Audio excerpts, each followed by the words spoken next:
her call again, and then she just added another phone number to the 13-year-old grandson who's possibly with the daughter. Step out with this. 2412. Veteran crisis hotline's calling in, so they have a female veteran off her medication. She's at work to safe haven. Attacking 12, take a check that one out. 6 Rumble, 2 point start, take a shot.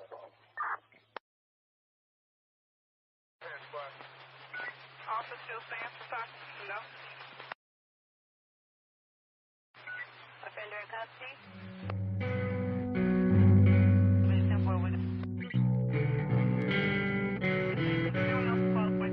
Let me know.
And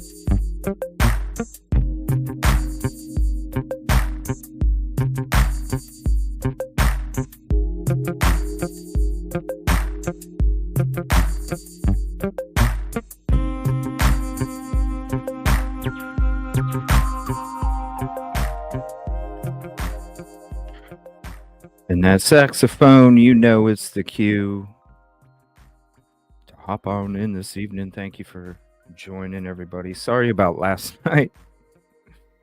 When I tell you, when I do those crazy trips and there's always like one day somewhere in there, I just crash out. And unfortunately, that was yesterday afternoon until this afternoon. But we're energized, ready to go. From Puerto Rico, what's up? I just seen Puerto Rico. What's up? Hide and Seek number 1, Norma number 2, Pam number 3, Mythical number 4, SOC Rebel number 5, Kid Kibby number 8, JD number 9. Oh, there's 2 number 9s connected at the Soul tonight. Thank you. Justice for Micah. Hide and Seek. What's up, D? Mystery Obsessed. Number 10, thank you. Justice for Micah. We're going to be doing the giveaway tonight for the decal, and we'll give it one more day for the bracelet for Nana Rough Rider to reach out. I still haven't got contacted, so if I don't tomorrow, we'll go ahead and do that. But we'll be giving that decal away tonight, and I want to say thank you to the people at the protest for their generosity and allowing us to have these items to give it away to lucky individuals who support the show. I appreciate it. Tracy, number 14. Dre, number 15. What's up, Dre? RC 17. Oh, prayers. Prayers. Thank you, Busby. Appreciate that. Oh, tell you what, though. When you're sleeping like I crash, ooh, the cramps in my foot. Yikes. 17. And I've been drinking water all day, too. It's time for coffee. And it's hot. Oh, it's hot. Oh, look at all that. That's beautiful. Thank you. That's beautiful. We got a lot to get into tonight, just like we always do. I'm always behind, but we got a lot to get into tonight. More on this assault stuff. I don't know. We'll see. I don't know what's going to happen. I talked to those individuals. There's a couple TikTok influencers that were part of it. I talked to those individuals, you know, while they were making the reports. And we're going to see what's up. So whenever we have an update, I want to have them on the show. This is what I'm thinking, you guys. I'm going to see if maybe next Monday night might work out. See if we could have them all on the show and hang out for an evening. I think it'd be really cool. So we'll see. Fingers crossed. What's up, Captain? Fingers crossed. The pawn shop? What's up with the pawn shop? I think someone was in her car and plans changed. It's hard to tell. I mean, you don't have to be a video expert. It's when you're looking at the picture. Can you even see her? That's the thing, you know? Can you even see her? We would love to know. It's a great question. We would love to know the truth. Unfortunately, sometimes technology doesn't provide us certain things, and I think that I can't really see her in the car that good. So, you know. Now, to say that there wasn't any kind of cameras working at the state park, I don't know. You know what I mean? I don't know. I guess they weren't working. I don't know. Pam, what's up? Is going to be now, Busby. I want to say shout out to Trey Narc Divers. Hopefully the vehicle gets fixed. Got your message, buddy. Hopefully all is good. I would love to have a show. I would love to have a hangout show with Busby and Narc Divers together one night where we get together again. It's been a long time.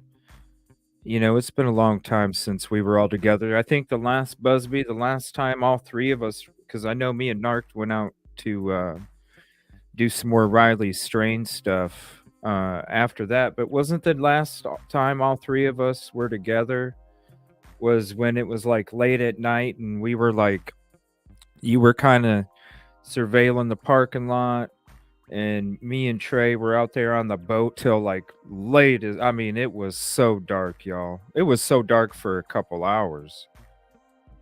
We'd have to watch that stream sometime. That would be cool. Yeah, we could rewatch the last time we were all together, right? We could rewatch that stream and we could hang out and just talk, man. Just have a hangout night. I think that'd be cool. I think that'd be real cool. I miss you guys. I miss you guys. I really do. That's the beautiful thing about, when you go to these different communities and you go out there to push the positive energy, to push, togetherness, community, the right thing, and you make so many cool friendships along the way that maybe you might not have ever made. You know what I'm saying? So I just want to say, shout out to you all.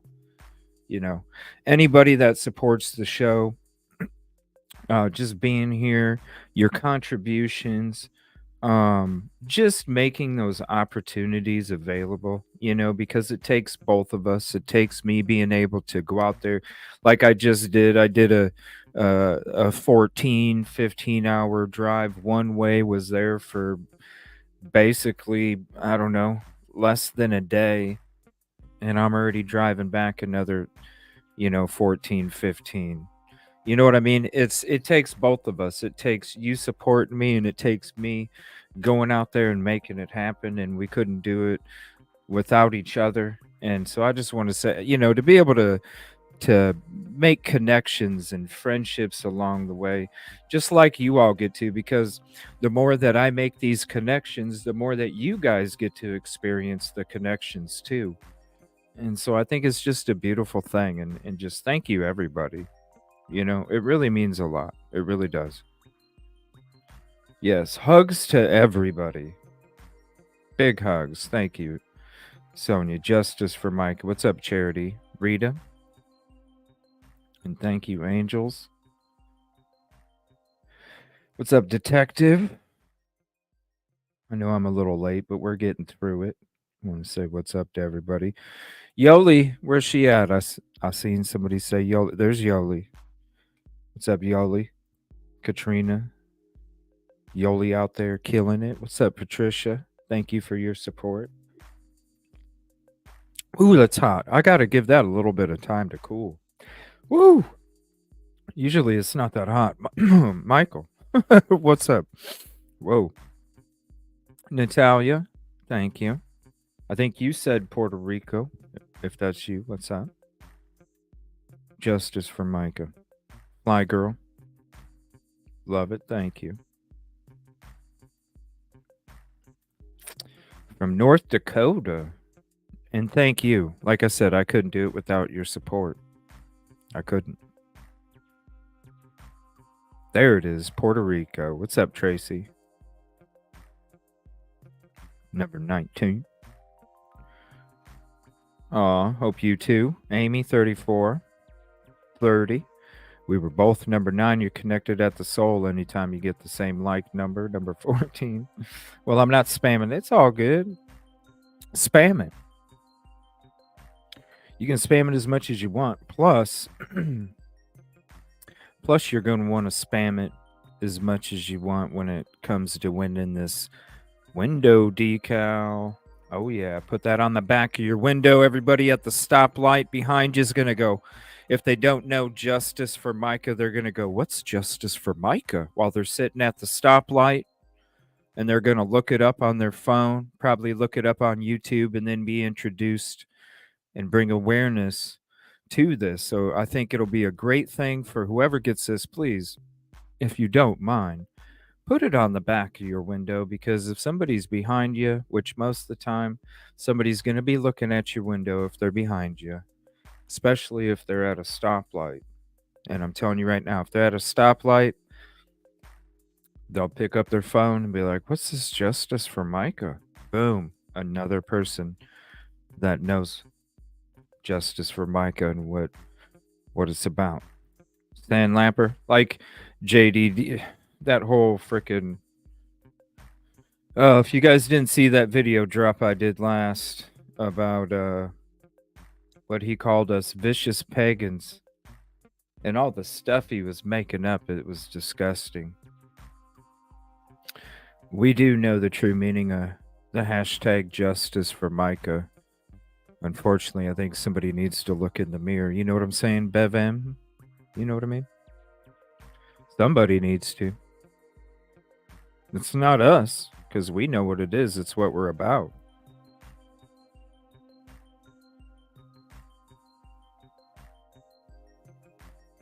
The stuff he was making up about everybody, you know? That's why we document it. That's why we document it. People can go to any of the Justice for Micah protests, live stream the whole time. Anybody can go to them, and they can see it's nothing but peaceful and positive, and nothing about but justice for Micah. So any of this stuff, you know, it's like I wrote to the newspaper. I said, instead of getting spins of what's really going on, I said, if you ain't got the time to look at the video, well, at least you can reach out to me if you want some truths, you know? Because the video is the proof. The tape is the proof. Nothing nefarious, nothing negative is going on there. And I'm glad we were videotaping, because at least we got to document the assault that took place, and we're going to get into that a little more. I don't know. I haven't read this article yet. I'm kind of curious. What's up? What's up, JM1452? I'm kind of curious what this article says. What's up, Brenda? But I hope it's the right thing. I don't know. We'll see what happens. I haven't read it yet. I don't know if you have either. It's the latest. Is it the Sun News again? Myrtle Beach, South Carolina, Myrtle Beach SC News. So this news station. No, that's not it. That's something else. The Sun News. Yes, the Sun News did another article. So if you missed the last one, we did it. We did it in the last show, and I put up a video about it. I think it's ridiculous, especially when you see what he says is taking place. Like protest pastor Jesus J, he's scaring people. Oh, come on, man. Oh, nice. Well, somebody's going to get this one tonight. I know it's kind of hard to see. It says her fight. I have to tilt it. Her fight is my fight. Hashtag justice for Micah. And then it's got the purple boxing gloves with the purple ribbon. And I should, once, I think maybe next weekend or maybe the weekend after, I ordered 5 more. So I'm going to be giving away 5 more of these, because I think this right here, I think is a great way to bring awareness, because everybody's at a stoplight and somebody's usually behind you, you know? That's why I want bumper stickers. Evil CJ bumper stickers one day. What's up, Diane? Ticket 55. All right. So let's share these real quick, and then we'll get into the show. Let me see. We're going to share these QR codes here. What's up, Flat Earth? We are vicious pagans, according to JP, and we scare everybody. Sure.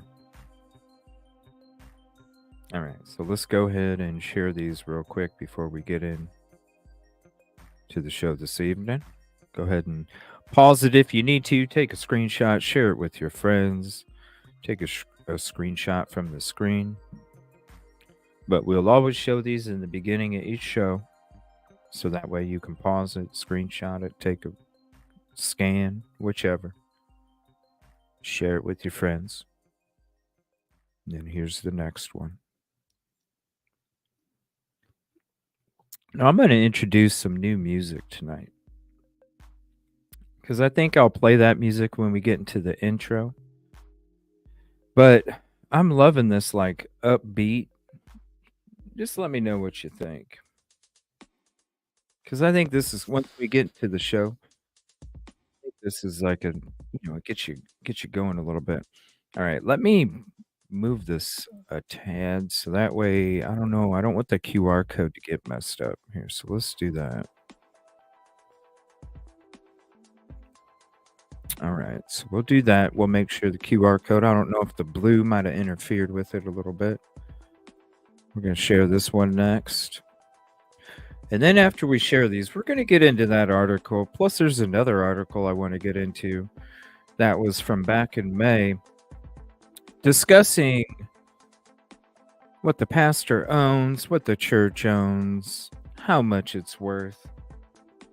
And he was trying to get spousal support. What's up, Tiffany? He was trying to get spousal support from Micah. What is that about?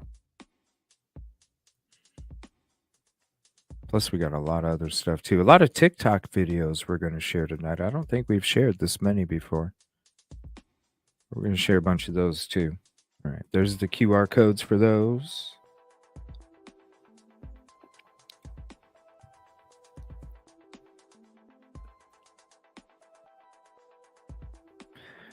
Oh, I do want to play this first, though, because I think this should be played first. This is if you guys remember, Reverend Millie Joe, she's out there.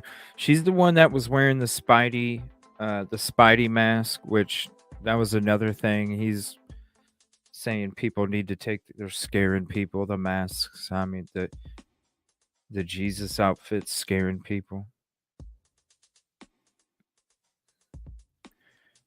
Remind you of that. Maybe that's why I like it, Yoli. I don't know. I just like the beat. But I don't know. When it comes to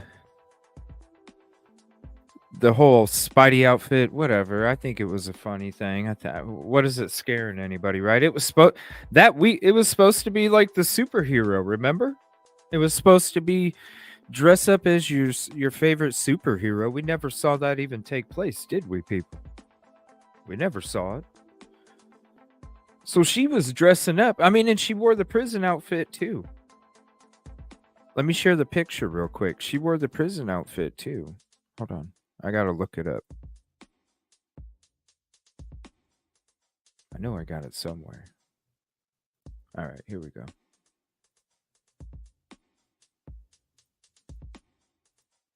See? Right? You got the sign there. It says have nothing to do with the fruitful deeds of darkness, but rather expose them, right? What was wrong with that outfit, y'all? What was wrong with that outfit? She wasn't allowed to wear the mask. For some reason, it was against what was allowed. I don't know. Why would that be? Why is that? So it's ridiculous. It's ridiculous. That was a members only post from this weekend, but I wanted to show it. Like, that's the outfit right there, the prisoner outfit. Like, come on, man. Right? Prisoner. Nothing wrong with that outfit. It's scaring people. Come on, man. It ain't scaring nobody. It was supposed to be your favorite superhero. Nothing wrong with that.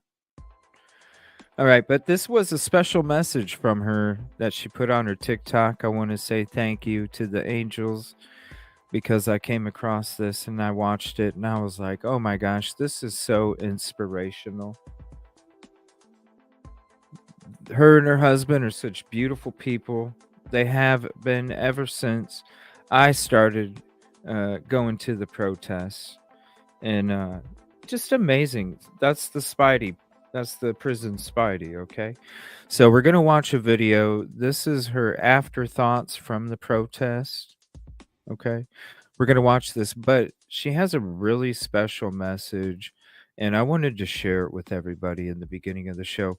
We'll get to the articles and stuff, we'll get to it, but I think this needs to be heard.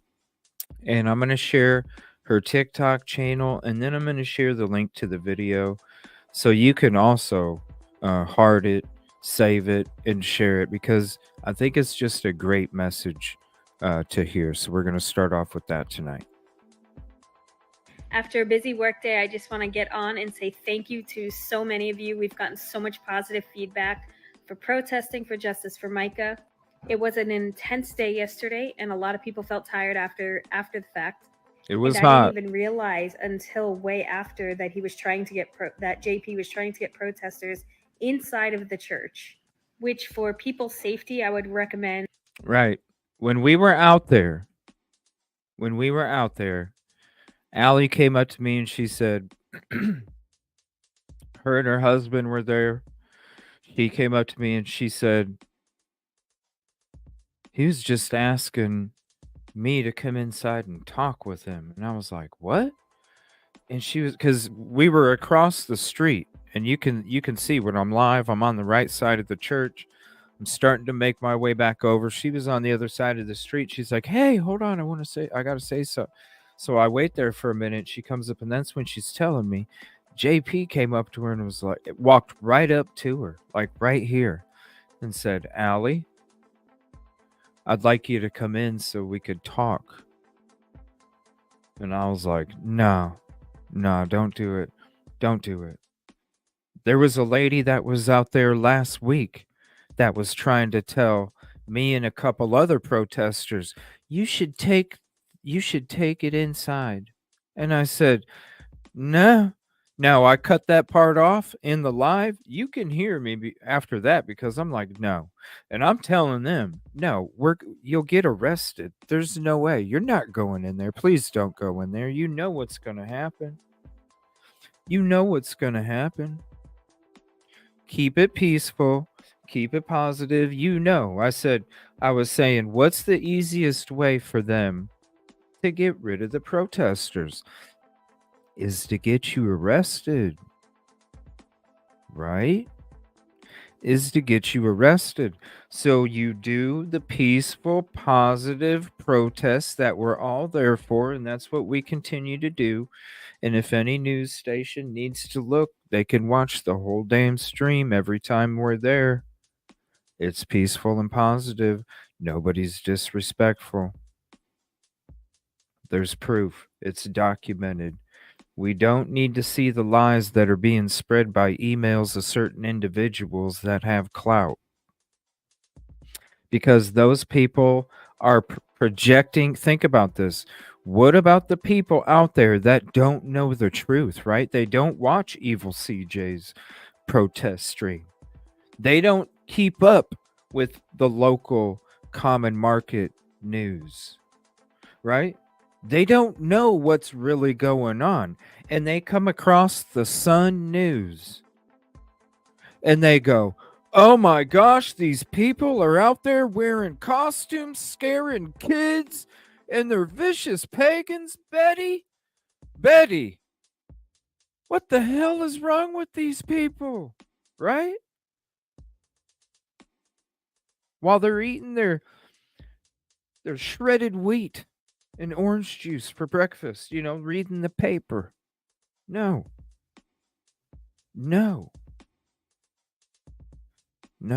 that's not safe. You saw what took place last weekend. I've been saying it's getting more and more and more and more from their side. We're not doing anything different. In fact, if you go back and watch all of them in order, you'll see We're respecting the wishes of the police, and in fact, we are more reserved than what we were in the beginning because of the requests from the local police, which they're doing an amazing job making sure everything is safe and respectful. So if you mix the narrative that's being spun out there about what's going on, right, and what's the truth, that's why I'd share the hell out of those protest streams. Because maybe it'll come across somebody that doesn't know the freaking truth, and they'll come across it on Facebook or whatever, YouTube, and they'll be like, oh, hold on a minute. Hold on. There's a live that actually shows what's going on at the protest. Let's see. Betty, hold on. Let's wait to go down there and go cause trouble. Betty, let's watch this real quick and let's see. Let's see exactly who's doing what, Betty.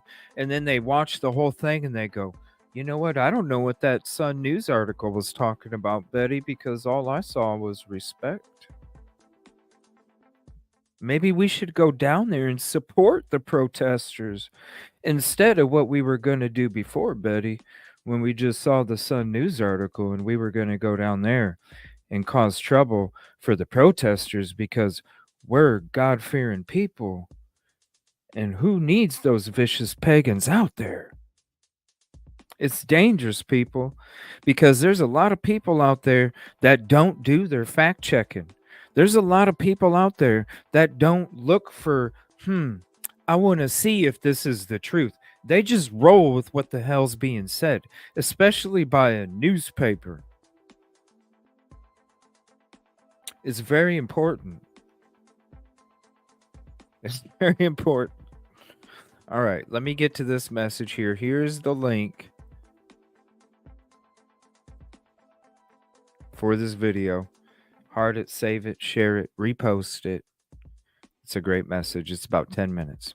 And never doing, because knowing his history and what is known about him, it is absolutely not safe.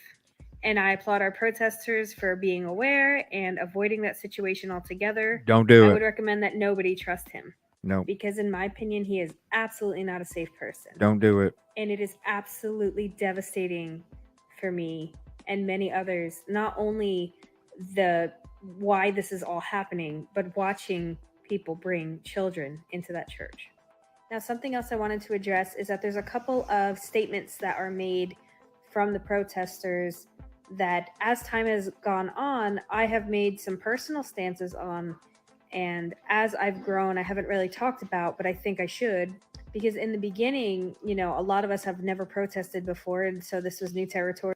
So it's really interesting if you've never protested before. It's a different kind of experience, and especially when you're all in unity about a certain goal and a certain thing, we're all in the same framework. Like, it's powerful. Something really terrible has happened. We are all on board with that. It's amazing. That's why I said if anybody in chat has been to any of the protests, explain to people what it for you. As soon as you start walking up there, you feel the energy enter your soul, into your bloodstream. It dominates your thoughts. It's powerful. And I'm so glad, because there was, maybe some of you don't know, we weren't even going through it, but there was a lot of BS in the background with a couple people. And I want to say thank you to Allie and her hubby and everybody involved for not letting the dumb, ugly BS souls of the world affect what your mission is. And we're so much stronger together. I appreciate every single one of them out there. Thank you so much. That something really terrible has happened, that justice should happen. We don't necessarily feel like Micah's voice is being heard, and so we are stepping in almost in proxy for Micah, where she can't be here to tell her side of the story anymore. But we do have what she's left us, and that is a huge part of this. Another perspective of this is that this is not just one church, but many churches have these issues coming to the surface, especially you see that in the news. You see, exposures happen, and really, it's almost like the people that facilitate these things and live like this, they almost know that they're going to get away with it. And what's worse is that there's even Christians that will go along with that narrative, or people who call themselves Christians because truly they don't live it. They just want to adopt the faith as part of their, culture. Like a clique. It's like I just said in my show last night or the night before, the morning. I'm waking up from crashing. It's like I said the last show. When it comes to the amount of effort, she is, detective. She is. When it comes to the amount of effort and everything everybody is doing out there, this awareness right here is what needs to be spread out. Everything that's in this message, everything that we discuss, I see a lot of this stuff, talking about, the messages, solicitations, all this stuff. Yeah. And the fact that these people are like still coming. You saw the parking lot. It almost looked it looked a lot fuller than it did the previous weekend. It did. And JP parked right up front in the parking spot for moms that have infants. Like, he took up that parking spot right up in front. But it's like I said in the last show, I felt sorry for some of these people in the beginning because I'm like, yo, they probably invested their homes, their retirement, their savings. They're like, what am I supposed to do? I can't get out of it. Their lawyer's like, you're just going to have to keep going. I mean, what are you supposed to do? I get it. I'm like, people get bamboozled, right? I get it.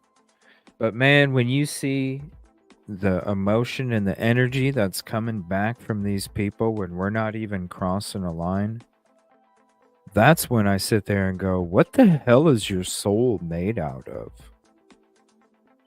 Because if your soul really was made out of somebody that was just there because they invested their homes, their life savings, their retirements, and that's the only reason, they don't have a choice but to go.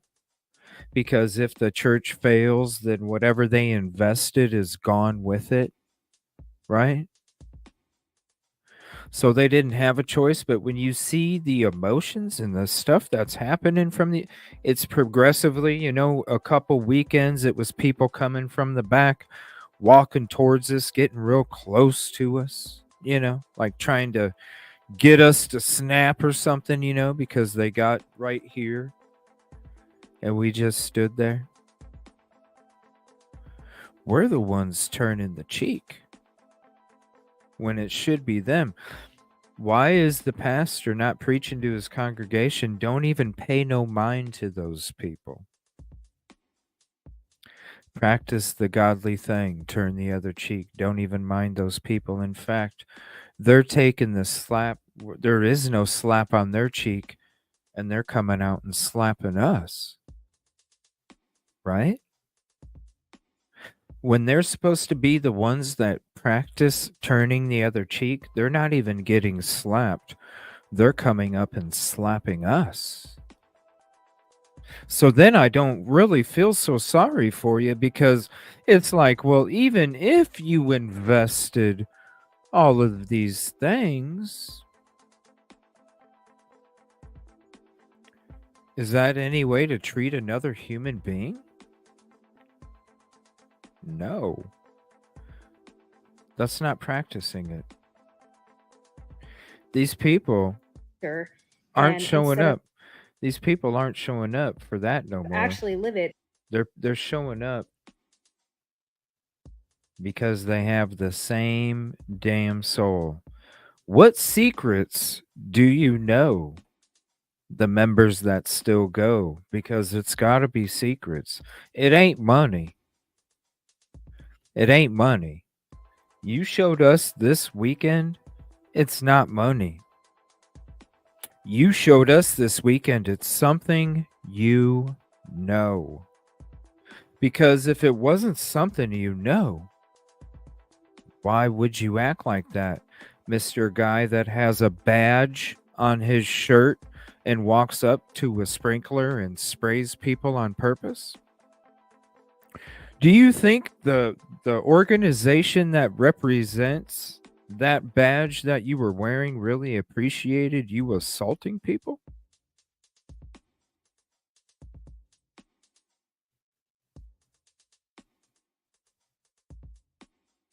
Maybe take your badge and put it inside your shirt next time you go walk out to spray people and assault them, because there's 3 different videos, bro.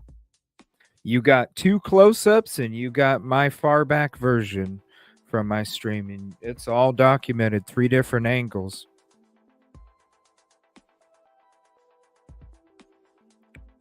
This article is going to be interesting. We'll get to that in a minute, though. They just adopt certain phrases that make them more comfortable because they don't want to live being a voice for the people that are not heard. They don't want to read Ephesians 5 and hold the church to a standard. They don't want to talk about that Jesus really did flip tables and call people names because he made a mockery and he was making a marketplace of the church. And this is every bit applicable here when we're talking about if, let's just look at what the FBI has been investigating, the finances. Absolutely, that is happening here too. And there's scriptures all throughout. Hard drive, people. That's why I said she had to have had a hard drive. Gave it to somebody she trusted. If something happens to me, release it. About taking a stand and doing the right thing. Being a voice for the voiceless, being the arms and feet of Jesus. And even he kept setting his truck alarm off the whole time. And a lot of people would say, well, leave it in God's hands. It's you don't have to do anything. That's not what scripture says. That's not at all what scripture says. And in fact, I put it on my protest board. I protest with a scripture, Ephesians 5, I believe it's 11, but it's that same chapter, that same area of scripture. The whole chapter is good. We have never been on church grounds. The closest we've gotten is the sidewalk. Nobody's gone past that point. Sidewalk, the grass patch, and then the road. That's all any of us have ever gone. I haven't even gone up close to the fence because that would require me walking on the grass. I don't even get that close. Nope. And the next one too, regarding this matter. Expose the unfruitful works of darkness. Have no fellowship with them. How do you take that out of context? How do you remove that from your vocabulary as a Christian and shame people that are doing that? And I understand it's not commonly taught, especially with all the exposures going on. It's not everyone's favorite thing to preach on, but I think we need to shine a light on it. And yes, you are called to judge the fruit of people that are proclaiming Christianity in the church. And if you can't get past, that the church is a hospital and that he didn't come for the healthy but the sick, okay. But you got to at least hold leadership to a standard. I don't know how we can't agree on that. I don't know how you expect to be able to tell your friends about Jesus or tell your friends about God and have them say, I want to invite you and your family and your children to my church, but then do anything but guarantee that their children are safe in the hands of your leadership or you yourself. How can we not have a standard? How can we not protest? How can we not be a voice for the voiceless? Right. And really take a stand against abuse in the church? Right. I can't see it any other way. But when it comes to protesting, I have thought about some things. And in the beginning, there are some phrases that came out, and one of them is this: shame on you. And I should have a talk with some of my friends that are protesters because everyone has a right to, shout what they're going to. But I, after the first time that we met, have really thought about things and realized that I'm not comfortable saying that phrase, even amongst people who might, many feel they might deserve it. but my heart is my duty to keep humble, even in this process. So I decided just shortly after I realized all the phrases that we were saying, and I really took it into consideration, that I would not repeat the one that says "shame on you," and that seemed to also be the one that triggered the church member to go directly to the protester that I filmed, and it's a couple videos back. I will say though, I still think that was a completely biased situation, because she went directly to us, and in that atmosphere, I mean, the law enforcement's supposed to be trained to de-escalate, not to take one side and say, hey, don't put a megaphone in her ear. Well, then you're going to have to approach the fact that we're standing here and she's, walking. And you gotta understand, in that atmosphere where there's already tense intensity, she's coming at us, and a lot of us don't know what they're gonna pull next. And I wasn't Right. wrong in that the next thing that was done was that man with the water. And you might think, oh, it's just water, but when you got domestic violence victims, and there are some present, I won't ever say which ones or what, Right. but this is the kind of thing that attracts people that have been through abuses.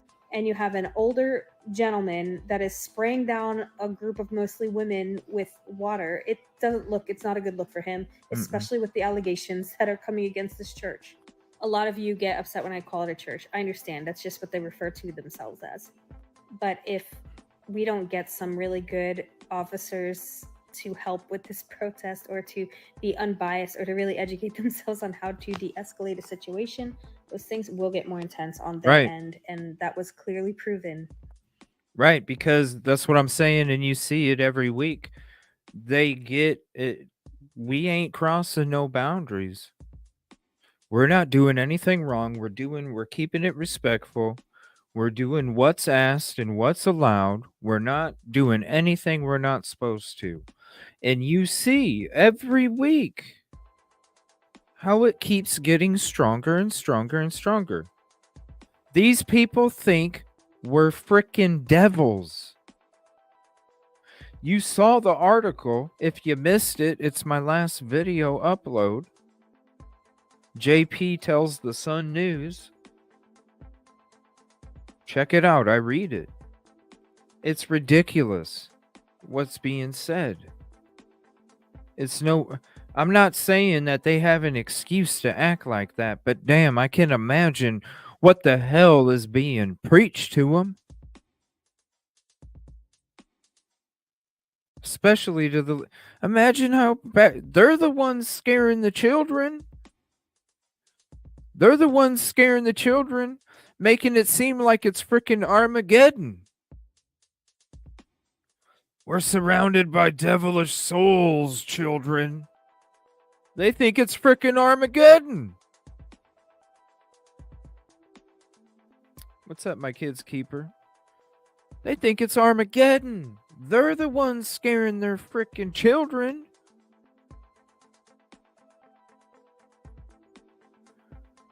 The manipulation.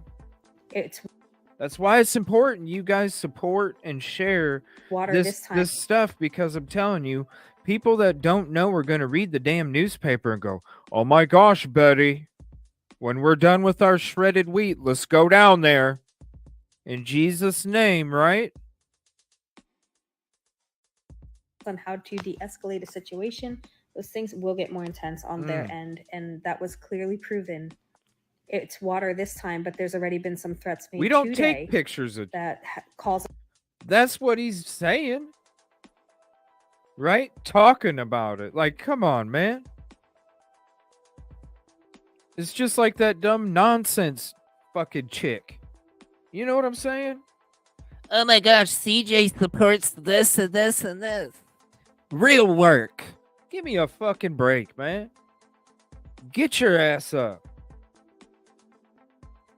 Living over there in the Pacific Northwest. Come on. Have been made to the police station. Lazy motherfucker. Some things that have said people were going to do. Lazy motherfucker. They can get upset about the megaphones, but let's hope that they actually do their job to the fullest. That would be wonderful. And one of them even referenced TikTok, so I'm pretty positive they're watching this. So if you believe that ministers should be able to assault, abuse, post revenge porn, misappropriate funds, sleep around, engage in prostitution, abuse the family of a deceased person who they clearly abused, I'm just not the minister for you. And I'm okay with that. I would really like to surround myself with people that are going toward Jesus. And if you have a problem with us standing for righteousness, I'll bless you on your way out. You don't need to follow me. You don't need to be my friend. You don't need to respect me as a minister. And many won't. But I know what I'm talking about with this. And this is every bit necessary. The protest, the awareness. Let's hope that a standard starts to stick with leaders in the church. And I know many do have standards. I'm just talking about these corrupt ones. I have 2 roles. I'm a minister and I'm a social worker in training. I advocate as a social worker, and it is every bit my field now too. And so some may only understand one side of what I'm doing and not the other, and the other side of what I'm doing and not the other. I get it. Have grace, bear with me. I'll explain myself if you genuinely have questions. But truly, we want to see justice for Micah. And we believe this is part of the Christian duty. But for those of you who are really concerned about JP being friends with the police, it's not all peaches and cream like he'd like you to think it is. If you've ever wondered why he didn't post that big post that he was riling people up about March 11th, there's a reason. And I know that he hates to be quiet about it. Just pray for the right law enforcement to be there every Sunday, because there are some good ones. I've met a few of them. And I have a lot of friends that are really amazing people in law enforcement. Believe with us for the right people to be there at the right time. Because with the threats that we received today, it doesn't look good. Nope. But we will not be silenced. We have a right to protest, and we get the permits. So please keep us in your prayers as we prepare this week to gear up for next Sunday. Love y'all. Justice for Micah. Justice for Micah Francis. We need you for real. I'm not playing. You guys see it. You guys see.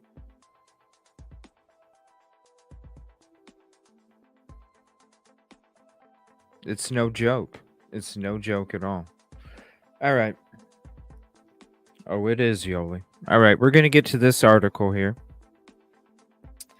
Could Myrtle Beach church member face assault charges for spraying Micah Miller protesters? Now, I haven't read this article yet. I'm hoping it's not more BS. Let's hope not. But we'll see.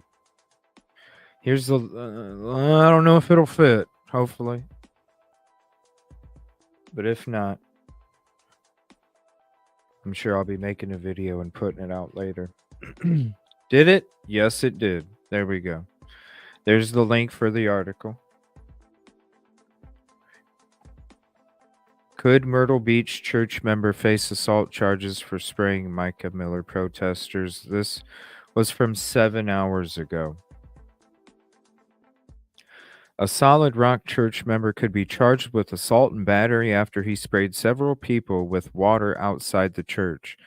According to South Carolina law, the member could face third-degree assault and battery charges. This is a misdemeanor with a punishment of up to $500 or 30 days in jail. South Carolina defines third-degree assaults as if the person unlawfully injures another person or offers or attempts to injure another person with the present ability to do so. He was spraying people in their faces. That's... come on. Their eyes.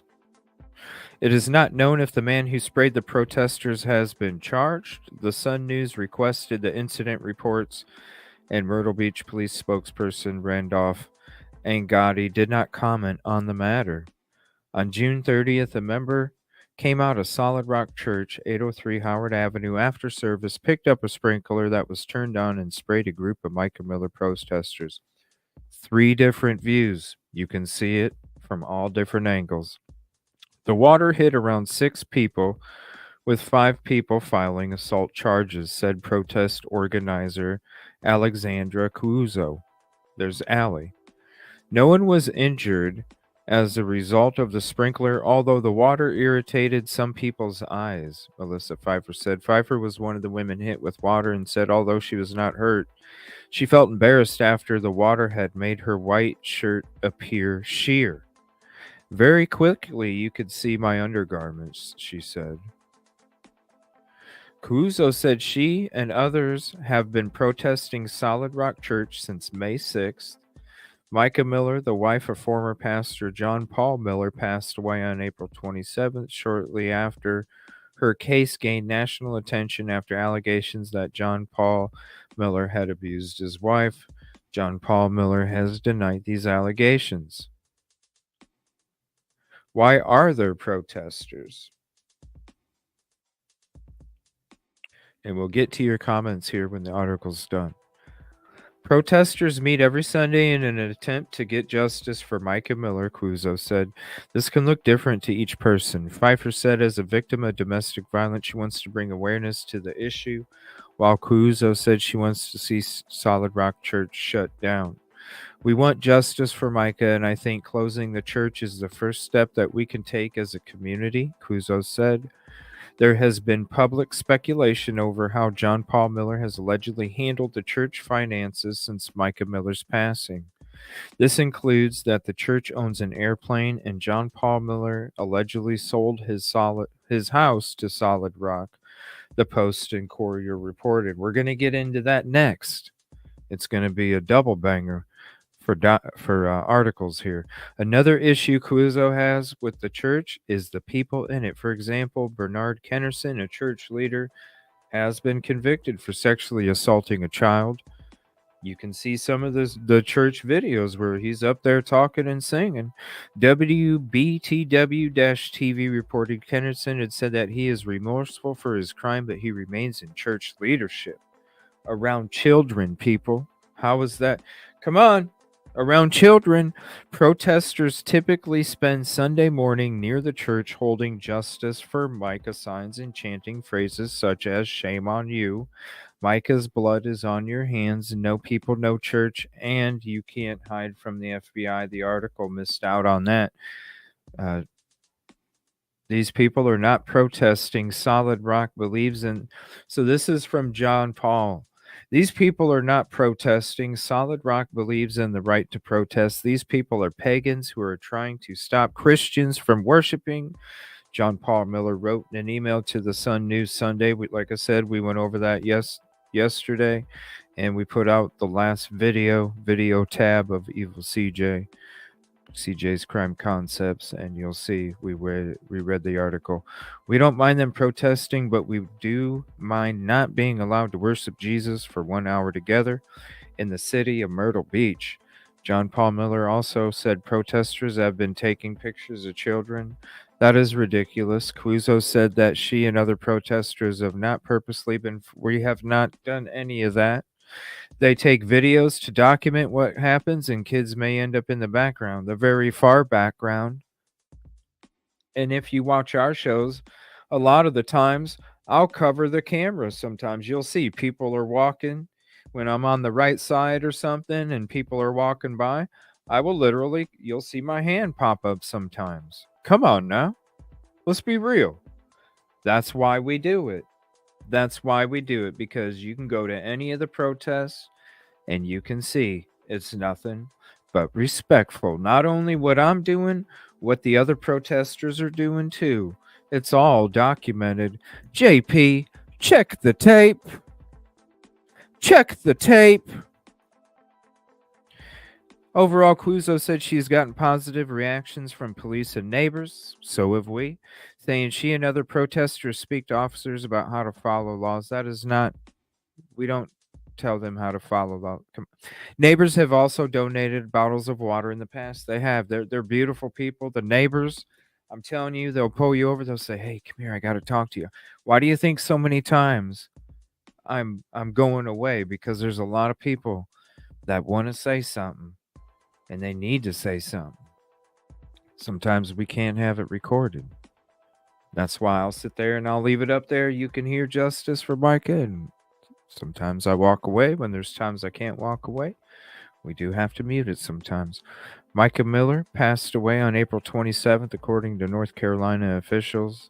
And in May, Robeson County Sheriff's Office released a video of her buying a gun before driving from Myrtle Beach to a North Carolina state park. Then she called 911, and we know the rest of the story. So it's interesting that they want to bring up what John Paul Miller said again. You see what I'm saying? This is why it's so important that we spread the truth. Because there's a lot of hot dog steaks out there. And I'm going to throw it up there again. You know I'm gonna. There's a lot of hot dog steaks out there that are trying to put misinformation, spin narratives a certain way, make stuff up about other individuals because of the own hate they have in their soul. Because that's what it is. The only reason somebody's going to make shit up about people is because of the own hate they have in their soul.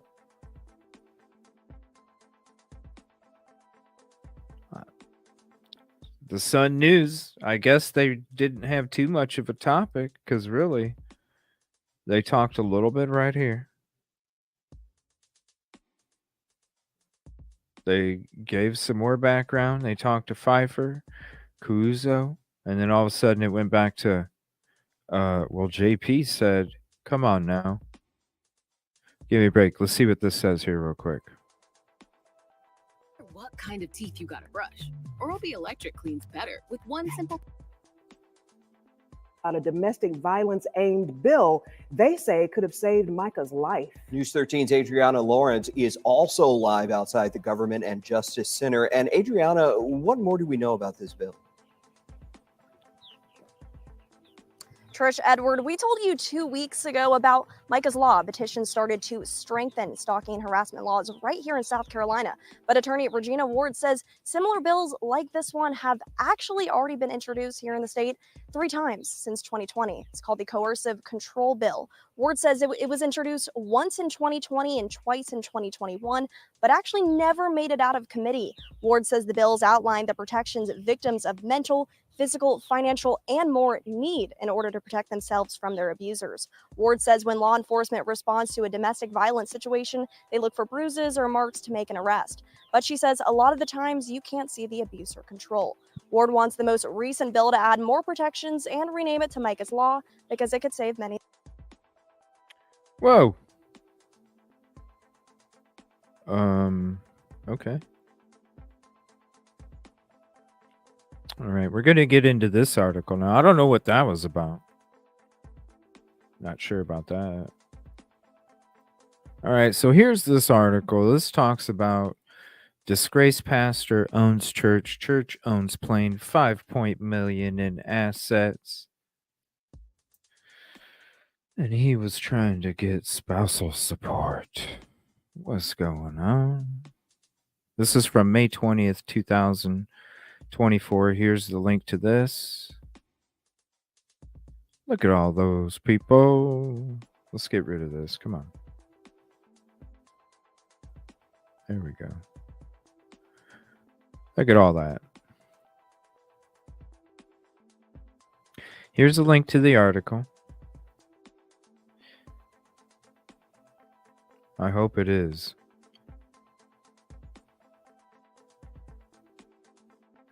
I mean, Court TV came out with an episode. You know, like what, a month and a half ago, about how the FBI took over. You would think, but you know, who knows? Who knows who owns what, right? Since the passing of Micah Miller on April 27th, Myrtle Beach SC News has worked to expose the financial underbelly of Pastor J.P. Miller's Solid Rock Community Church and the support system that allowed this unholy activity to continue for decades. Myrtle Beach SC News, damn, I love how you came out swinging. Home run. Kudos to the Daily Mail, who beat us to the punch yesterday in reporting the entire financial big picture. The Daily Mail reports that Solid Rock Church has a total of $5 million in assets, including a 430,000 four-seater Cessna SR-22. Whoa. Horry County land records show that J.P. Miller's home address now belongs to Solid Rock Ministries. He sold it to the church in December 2023, 2 months after Micah filed for divorce and asked for the property to be divided equally. Please note, Miller personally owns the church entity. Is that kosher? I don't know if that's kosher, right? We all knew that. The home was sold by Miller for $169,331.31, which Micah's sister appointed lawyer claims is significantly less than its true value. This heads to court on June 25th. I'm telling you right now, that's a beautiful area. It's a beautiful home. Shout out. It's a beautiful area. Beautiful home. $169,000. I'm fucking moving to Myrtle Beach, baby. Shoot. Because I know when the economy's booming in about 2 or 3 years, that house is going to be 3 times as much as what it is today. So you're out your damn mind. I'm packing up. I'm moving to Myrtle Beach. Shit. $169,000 for that house in that neighborhood? I'll give you $170,000. The home's taxable value is $240,000, around $70,000 more than what Miller sold it for. It's got to be worth more than that. Oh, come on. Come on. It's got to be worth more than that. $240,000's got to be even low. Give me a break. Come on. Besides the Faith First Academy School at the church building on Howard Avenue in Myrtle Beach, the church owns 3 other properties. According to the sign located near the land, the ministry owns 28.2 acres of land worth $3.42 million, which will be used to expand the school. Remember that big plot of land I showed you guys from the highway all the way across, all the way to the edge of the trees next to the other side of the highway? I gave you the whole side-to-side panoramic. It's a lot of property, y'all. We saw how far it went back. It's a lot of property. 28.2 acres, $3.42 million. That's why I said, man, I hope they weren't planning on building a compound like Waco. Smells a little David Koresh. How did such a small church go so far off track? Most casual readers believe that events happen in a vacuum. In fact, they do not. Miller knew how to work both the SC and Myrtle Beach's corroded systems. I think Trisha did. The tight circle begins with Miller's father, and him too, Wayne Miller. Pastor Wayne Miller began his ministry in Florence, South Carolina. After being run out of Florence, Wayne Miller resettled on the Air Force Base property in Myrtle Beach. Today, the area is known as Market Common. In 2006, the Horry County Police Department charged Miller with lewdness and prostitution, saying he exposed himself to an undercover male officer in a bathhouse at Myrtle Beach State Park. In 2014, Miller agreed to plead guilty to 4 felony charges related to forcing foreign students at his school to work for low or no wages under the threat of deportation if they did not comply. Like Wayne Miller told JP, try and get the people to work for you for nothing. JP even said his dad told him that. Check the tape. Miller also pled guilty to felony visa fraud. Wayne Miller headed to Cathedral Baptist Church, where he sold to Solid Rock Church.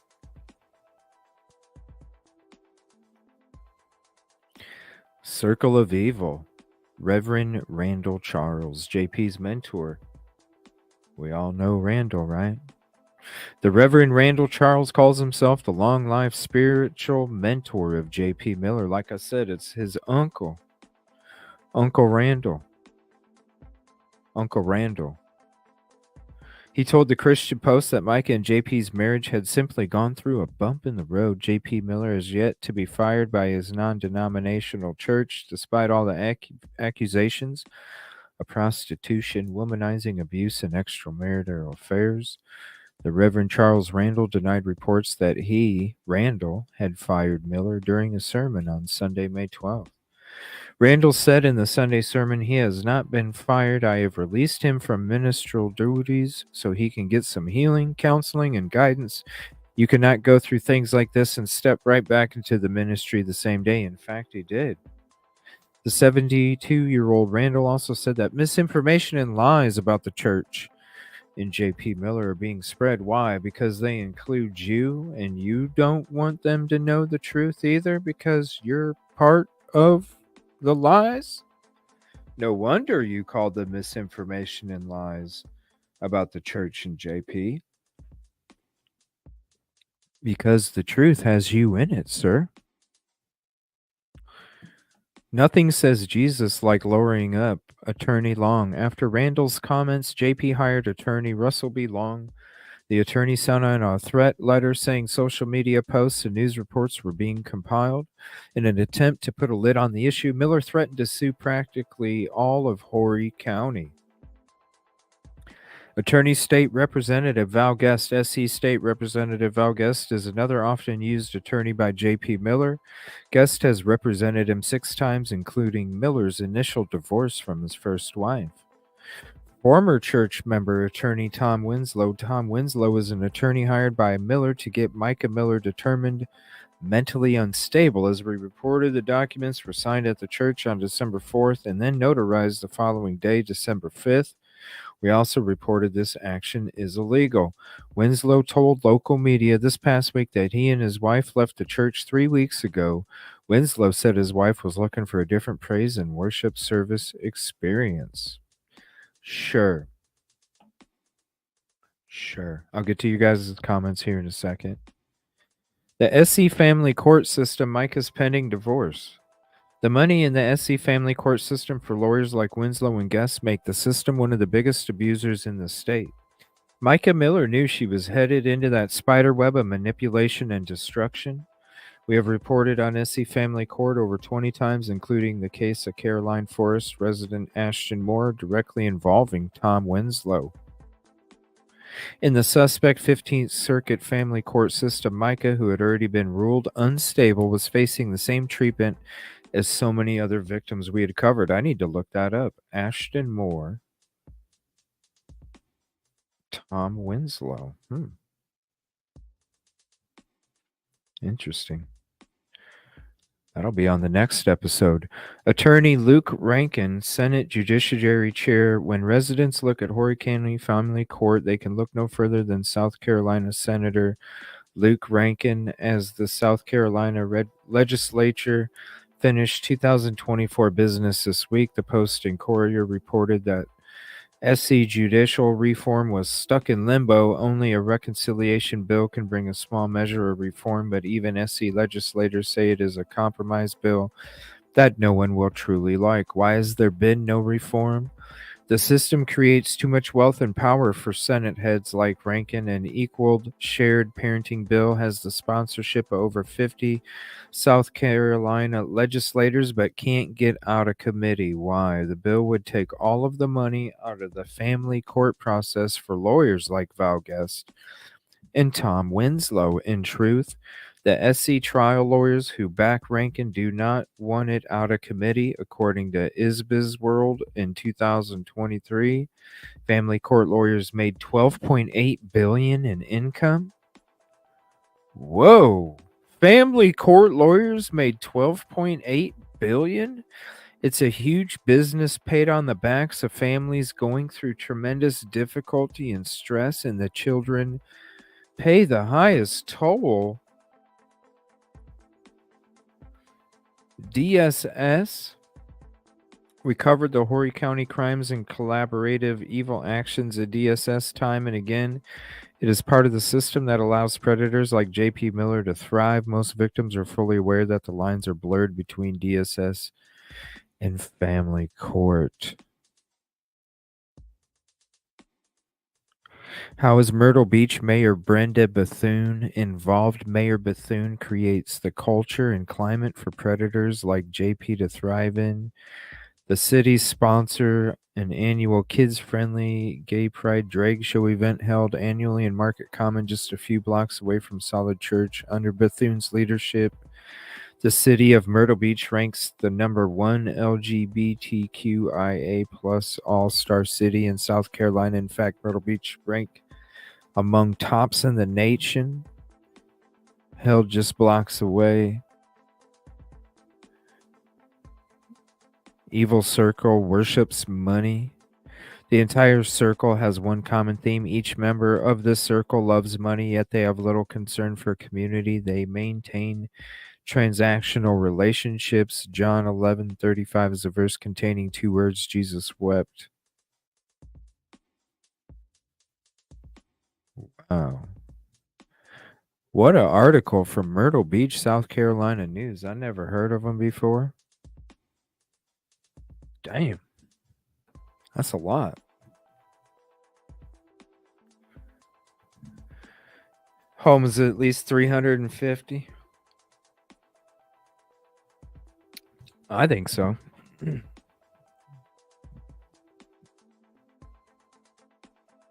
It's a beautiful home. Beautiful home, beautiful area. What's up, Kay Walker? And thank you all for hopping in. Appreciate you. What's up? Are you into J? Not run to J. Are you into J? What's up? All right. We're going to get into some of these TikTok videos here. This is stuff that the angel sent me. I want to go through them. And then we're going to get to some of the other topics here. Now, this is one thing I never even watched this. I would like to. Let me see here. So this is JLR. Let me get.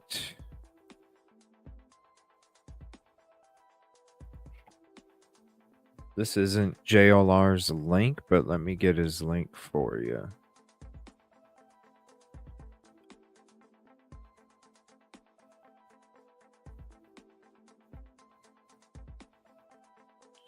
So this is when he was confronted. I've never seen this before. This is when he was confronted by Pastor John Paul. Now, I think he's probably at the site where the church was going to be. You guys will see like how it's all torn down. Unless this was a lot earlier.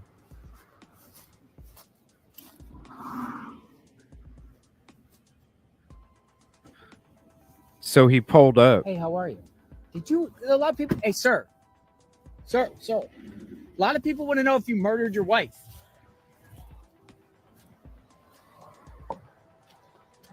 Okay, so he closed the door. This is Pastor John Paul Miller right here.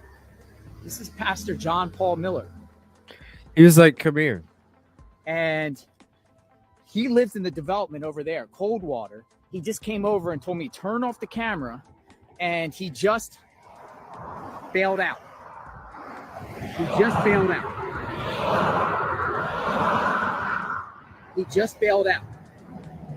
Wow. Did you see that, folks?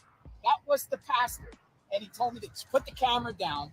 I was going to come here and do a report because the church, the Solid Rock Church, they bought all this land here and they're going to move their church to this location here. They have another church, which is about a few miles away.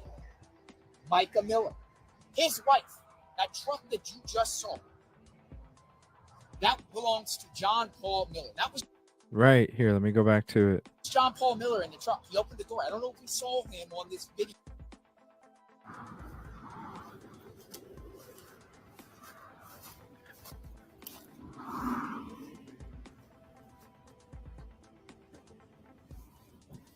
Hey, how are you?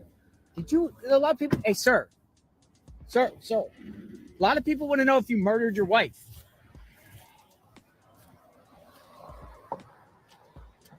Okay, so he closed the door. This is Pastor John Paul Miller right here. This is Pastor John Paul Miller. So let me show you guys. Hold on. This was like right in the beginning because look, this is video when I went there and that sign was already down. Let me see here. I can remember the video. I know it was a GoPro. Let's see.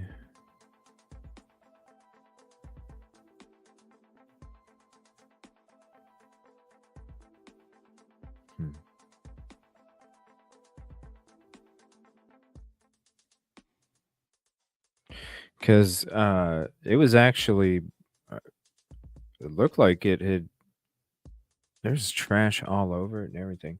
I might just have to skip it because I don't see. I know it was GoPro. No, that's when I went to the park. Let's see.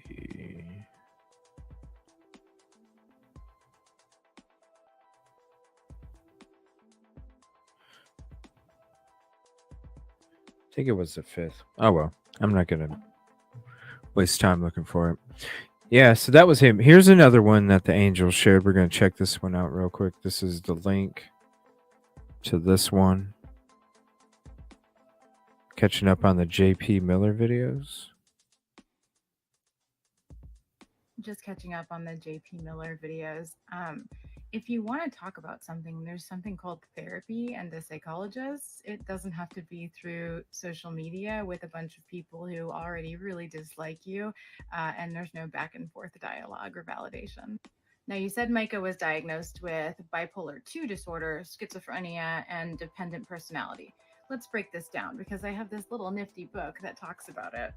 In particular, dependent personality disorder is a pattern of submissive and clinging behavior related to an excessive need to be taken care of. Schizophrenia can be lots of things: auditory hallucinations, visual hallucinations, paranoia, catatonia. Now, in bipolar 2, you go back and forth between mania and depression, but not real extreme mania. It's hypomania. That's why it's called bipolar 2. It's less extreme than bipolar 1. How prevalent are these disorders? Dependent personality disorder alone is about 0.5 of the population. Bipolar 2 is about 0.3 to 0.5 of the population. Schizophrenia, 0.3 to 0.7. So here's the big word: comorbidity. Are these occurring at the same time? That, in fact, is extremely rare. So you've got an individual who is extremely dependent on you and others, hearing voices, has paranoid delusions, has mood swings from depression and unaliving thoughts all the way to mania and extra energy. Yet there is ongoing abuse, aggression, and then again, you taking the stage and shaming her in front of all of the little people watching you as though you are some disciple from God. Like, forget the pastor, forget another human being. What other human being does that to another human being? Come on, and that's your wife, bro. I'm so glad True Crime Re gets That's to your hear your wife. stories, and we get to hear your stories, and you feel better. It's gross. All right, we're going to switch to this one now. You're out here making fun of my girl, True Crime Re. I'm not going to be very happy with you because she is not fake. The video that she posted of JP Miller talking about how he's going to prove that. Nobody said she was fake. When we say that True Crime Re is JP, we're saying it's a funnel for information. We're saying it's what we've been saying from the beginning. What have you posted for Micah? What have you posted for Micah? You post the fucking videos for JP. You claim to be about fucking the truth. About all sides. Where's the shit for Micah? Please. That's why we say you're fucking JP. Not that you're some fake picture. Because it's all about JP. That's why we say it's JP. Oh my gosh, check your attitude. You know, this and that. It's Check not your fake. attitude. It is real. And she's posting it in segments. She's It real. is not AI. It is not just a, yeah. Please stop. She is a good person. I can verify that she is real. And the things she... We know she's real. Where's the stuff for Micah? Where's the stuff for Micah? Being a good person? I don't know. I never met you. I never talked to you. All I know, I mean, I say good things about JP. I say, come on. I say stuff for both. Come on, man. You got to call me, dude. Screw these minute and a half fucking clips on YouTube. She's posting are real. I advise you to go follow her so you can keep up to date with everything. But for those of you... Where's the stuff for Micah? Named Tammy, saying that she's fake and calling her out, saying all these things. No, she's real, and she's going to prove that she is who she says she is. She's a plant. And she's a plant, just like the people telling us to go inside. Just like the people having a sob story the other night, and then they're talking to the same people. Oh, you went there fucking... It's been like, what, 20 years since you've been there? But yet you're chilling it at, with... one of the people that were freaking harassing us, all nonchalant, kicking it cool, laughing, having a good time back there talking to him.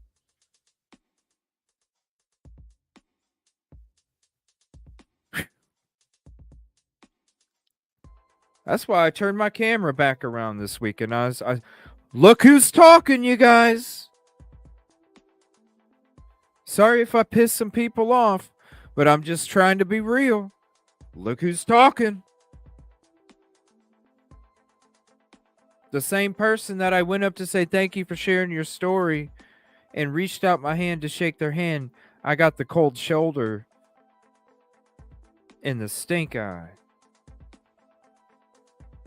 Oh, okay. Because if any of you shared your story, I've never done anything to you. And if any of you shared your story like this person did, and somebody reached out to you, never did anything to you, somebody reached out to you and said, hey, I want to say thank you for your strength, for sharing your story, would you give me the stink eye and turn around and walk away? And that's the same person that was chilling in the back talking to the dude that's been harassing us the last couple weeks. One of them. You can be mad at me all you want. I'm just speaking the damn truth. I got her back because I'm real. I'm not joking about this stuff. I'm 100% serious when I say this is not fake. This is real. And I know a lot of people have a bad taste in their mouth because of JP Miller. Understandable. I do too. But you know what? I'm willing to listen to what this guy has to say, his receipts or whatever he's going to show. Where's your shit for Micah, whoever the hell this is? Triofolium girl? Trifolium? What the hell? Trifolium? I don't even know what that is. Trifolium girl. Does she have anything for Micah? I probably doubt it. I highly doubt it. In the coming videos here. So please keep an open mind. Be kind to people. Because if they have something that they want to share, let them without instantly damning them. Because there's something wrong with you if you're going to instantly damn somebody. What if Micah was your sister, lady? What if the same shit that was happening to Micah was happening to your sister or your mother or your aunt? Would you be saying, we need to be cool, we need to think about everybody? No, I don't think you would be. I think you'd be saying the same shit. What the hell is wrong with people these days? They really can't see themselves. They can't reverse roles.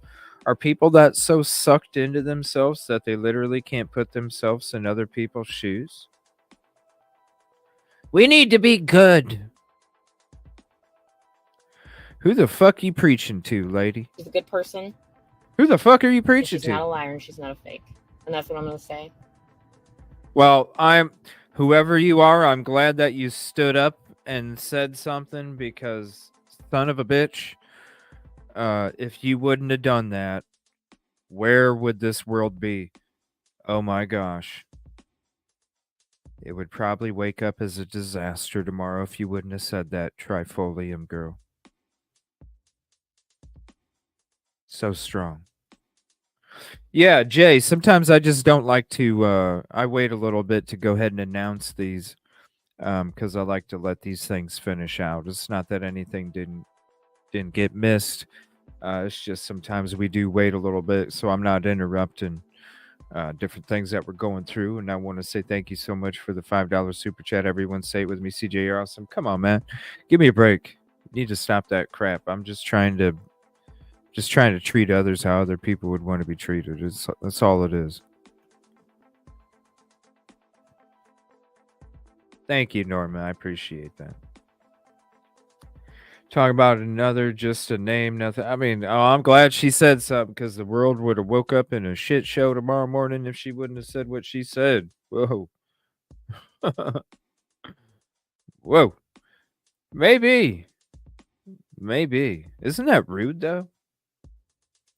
I'll never go up to her again. That's one thing. If I come out and give you 150, and if I get less than 100 back, I ain't got fucking time for. I got 0% for your ass next time.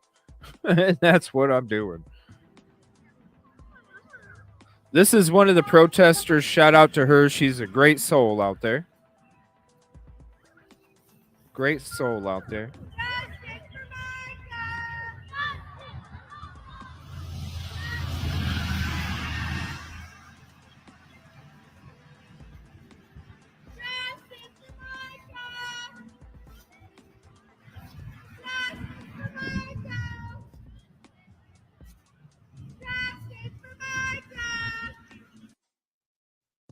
All right, and then here's let me see. This is the last one from TikTok for this evening, and let me get this one. All right, here's the last one for the evening. Here, let me make sure it's rewound. So we're scared of murdering somebody and going to prison, but Jesus says it's the same thing when there's hatred on the inside of your heart, because God's a God of hearts. I have a friend, actually an acquaintance. He thinks he's my friend. We're more of an acquaintance, but several years ago, he murdered his wife. And I've known him for maybe 25, 27 years. He owns a little restaurant that I go to every week, once a week, and I talk to him and say, hey. And he thinks we're friends. High school. And a few years ago, his wife, who was a lovely woman, she was a doctor. They had 2 kids. They got into an argument there at the restaurant, actually. And long story short, he murdered her. He killed his wife. And I spent years trying to witness to him about Jesus, and he went to jail. And while he was in jail, he kept calling me from prison. And I was too embarrassed to answer the phone. I didn't even know what to say, didn't know what to do. And at one point, after preach to him. What do you mean? He left a voicemail saying, I want to know what it means to be saved. I still didn't answer the phone. I didn't know what to do. After 6 years, he gets out of jail. And it took me maybe a year to finally go back and see him face to face and apologize for not answering the phone. So sorry. And we're friends again. I see him every week. And you may be thinking, I can't believe my pastor is friends with the man who murdered his wife. But here's my question. How many of you, by God's standard, are murderers? How many? What? I got to listen to that again. So we're scared of murdering somebody and going to prison. But Jesus says it's the same thing when there's hatred on the inside of your heart, because God's a God of hearts. I have a friend. It's the same thing. Actually, an acquaintance. He thinks he's my friend. We're more of an acquaintance. But several years ago, he murdered his wife. And I've known him for maybe 25, 27 years. He owns a little restaurant that I go to every week, once a week. And I talk to him and say, hey. And I've known him for years. I was in high school. And a few years ago, his wife, who was a lovely woman, she was a doctor. They had 2 kids. They got into an argument there at the restaurant, actually. And long story short, he murdered her. He killed his wife. And I spent years trying to witness to him about Jesus, and he went to jail. And while he was in jail, he kept calling me from prison. And I was too embarrassed to answer the phone. I didn't even know what to say, didn't know what to do. And at one point, after maybe a dozen messages, he left a voicemail saying, I want to know what it means to be saved. I still didn't answer the phone. I was too nervous. I didn't know what to do. After 6 years, he gets out of jail, and it took me maybe a year to finally go back and see him face to face and apologize for not answering the phone. You know, so sorry. And we're friends again. You know, I see him every week. And you may be thinking, I can't believe my pastor is friends with the man who murdered his wife. But here's my question. How many of you, by God's standard, are murderers? How many? What the hell? Remember? He likes to use other people's dirt, change the names. He likes to use some of his own dirt, change the name. She had to have had one, Jeannie. Automatic. When you're in that situation, you know what these people are capable of. And unfortunately, you have to make sure you're protected too. That's why, hey, if something happens, let the doves fly.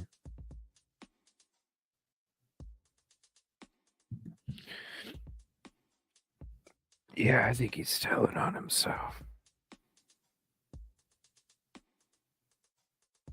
No, I think Emmy, I think that she gave the flash drive to somebody before the porta potty. I think she was trying to just waste time. And she was trying to just do whatever.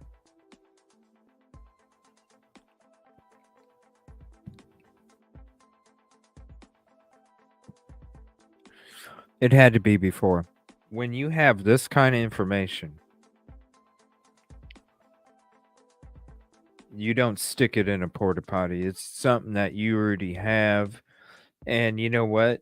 It could be one thing where you're continuously up here. Give me that flash drive. Here's the newest one. It could be one of those things. You're definitely not keeping everything on you.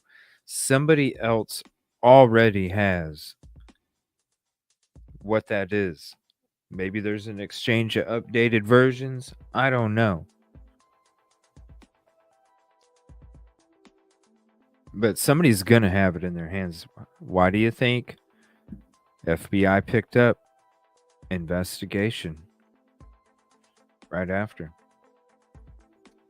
All right, we're going to check out this episode here. This is Hidden True Crime. This was from a couple weeks ago. This is when they did their Micah Miller, I think what they call it is a crash course or something like that. The story and the crash course. So we're going to get into that tonight. I know we've been talking about getting into it the last few shows. We're finally going to get into it tonight. And then we're going to cover some more stuff after this episode. Now, unfortunately, if you're live, this is, whenever we're listening to music, if you're live, you'll be able to hear it. Unfortunately, like for some reason, I had to even trim some of the stuff out from the last show because it wasn't even the song, but because they were playing the similar music. Shut up, getting hit with all these copyrights and stuff. So as long as you're live, you can hear it. I apologize if I have to clip it out when it comes to after it's over. So we're going to check this out. It's going to start off with the song with Micah singing. This is Hidden True Crimes, full story and crash course, just a little over an hour. We're going to check it out together, and then we're going to talk some more about some of this other information here. Oh, man. It's so sad. I wish it's going to happen. But, man, it needs to happen quicker. These laws here in South Carolina for females are ridiculous. What's going on with this Micah's Law? I don't understand. Even with some of these other cases, man, it's like, take it seriously, man. Like, what is going on here? We're not pumping out Model Ts. We're pumping out electric vehicles now.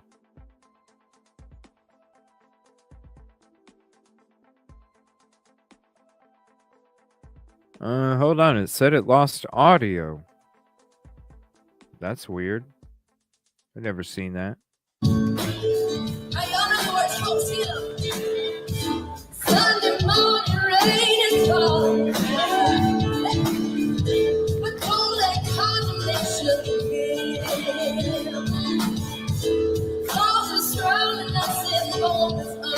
forgettable. I took the words you did remove all it.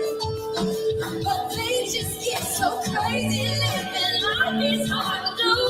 And I would gladly be at church, get up and go if I knew that it would be a sermon I could do. Yeah. And it would be a blessing for me to correct another 30 years. In darkness, He is all I see. And call it Master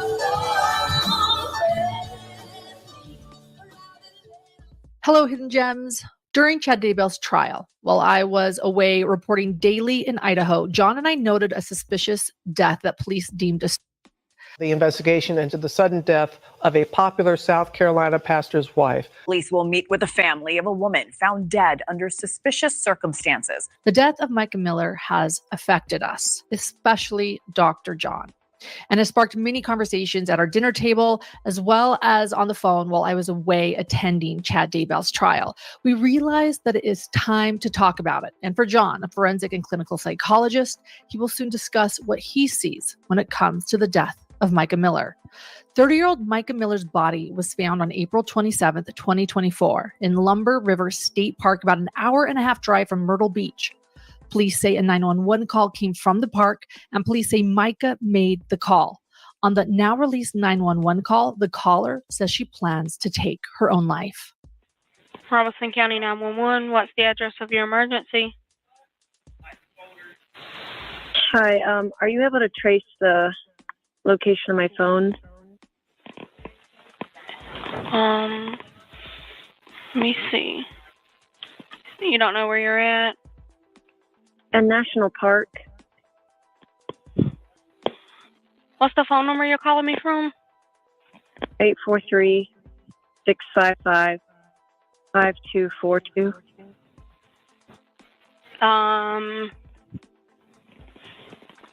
Where's the park located at?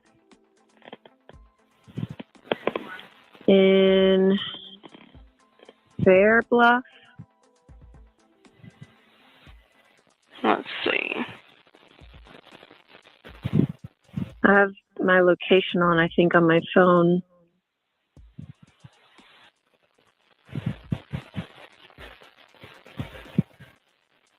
Find my phone is on. I just did my my location. Okay, I'm showing, hold on one second.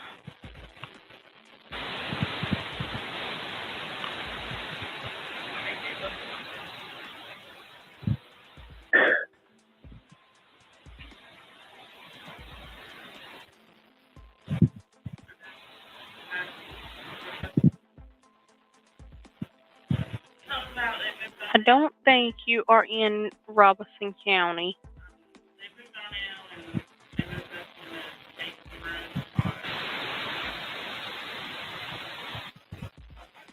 At the Lumber River State Park? Yeah, that's where I am. Okay. Tell me what's happened. I'm about to end.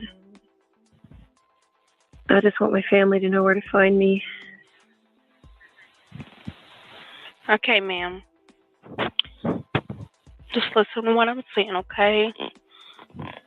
Let me make sure I got the exact location where you're at, okay? Just 1 minute. When police arrived, they found 30-year-old Micah deceased, and police say her cause of death was a self-inflicted gunshot wound. It wasn't long after her death that the public learned Micah was an incredibly beloved woman, sister, daughter, friend, and faithful churchgoer. We learned she was someone extremely active in the church's youth program, was called beautiful, inside and out, uplifting, inspiring, and giving. Those who knew her said she helped children, women, and was service-oriented. A fellow churchgoer at Solid Rock Church in Myrtle Beach, where she attended, described Micah as, quote, the nicest person you ever talked to, end quote. It also wasn't long after her death that rumors started swirling about Micah's husband. There's got to be some accountability here. The local pastor at Solid Rock Church in Myrtle Beach, where she attended, Pastor John Paul Miller, a man she was divorcing and a man who many say was abusive, who people say Micah met when she was just a 14-year-old girl, but now, as a 30-year-old woman, was seemingly trying to escape. As pastor, it was Micah's husband who broke the news of her death to the couple's Solid Rock Church's congregation. It's the reason the rumors started swirling so suddenly, because many considered the sermon out of touch and insensitive. He even concluded the church meeting by asking everyone in the congregation to leave and not to mingle afterwards. We're not going to do an altar call today. Instead, I'm going to have you stand up and I'm going to make an announcement. And after the announcement, I'm going to ask that you leave church quietly and don't talk about the announcement here in the building, please, if you can, so y'all can stand to your feet. Before I make the announcement, I also want to say that my request to you is that you will continue to come to church and serve and give for the next little bit, because I don't want to have. I'm taking a little bit of a break, and I don't want to have to worry about the church. My break may be a few days, a few weeks, I don't know. I got a call late last night. My wife has passed away, and it was self-induced, and it was up in North Carolina, and we're gonna have a funeral for her next Sunday here at 3 p.m. And so it's all I can. I'm just kind of going on adrenaline right now. So y'all pray for me and my kids and everybody. And she wasn't. Y'all knew that she wasn't well mentally, and that she needed her medicine that was hard to get to her. John Paul's announcement of Micah's death created quite the stir and left many true crime creators and sleuths wondering if there might be more to this than a suicide. Micah's obituary didn't help either. Allegedly written by her husband, it contained the line, quote, "Micah made the greatest of efforts to always be the best wife she could be. She truly served Jesus and her husband with all of her heart. She would praise her husband after every church service, telling him he was the best preacher in the world," end quote. It sounded self-centered at best. After praising himself in her obituary, John Paul started claiming in interviews with local news outlets that Micah had struggled with suicidal tendencies. So over the years since we've been married, some people struggle with high blood pressure, some struggle with diabetes, her struggle was with mental health. And whenever she stayed on her lithium, things were amazing. She'd come off sometimes and things would be a little unusual.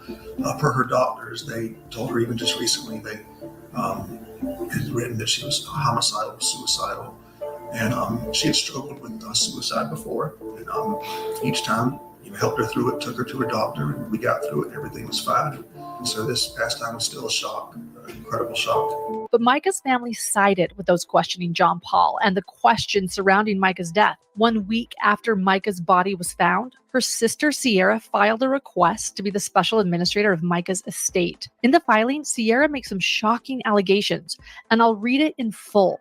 "I am Micah's younger sister, having been raised by our parents, Michael and Angelita, with our siblings, Nathaniel, Destiny, Anna, and Abby. We ultimately settled in Myrtle Beach, South Carolina in 2007 with our mom and stepdad.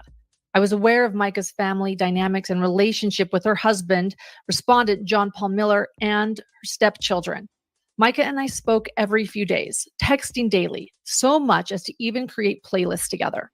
Micah would drive to visit me with my family in Gaffney, South Carolina, at least once a month. I know my sister to have expressed the abuse and violence against her by her husband to others, including family members and members of the church congregation. Micah told me that there were people following her, keeping track of where she went. She thought that Mr. Miller hired people to follow her. Mr. Miller later confirmed this during a sermon I watched. And Micah confided in me that Mr. Miller was moving assets that were in his name, such as his vehicle, changing the deed to their house to the church, transferring interest in Crocodile Rocks to one of his sons. In February 2024, Mr. Miller removed my sister's personal items from the home they shared while she was admitted to a mental health facility and left them at the apartment of a woman named Diana.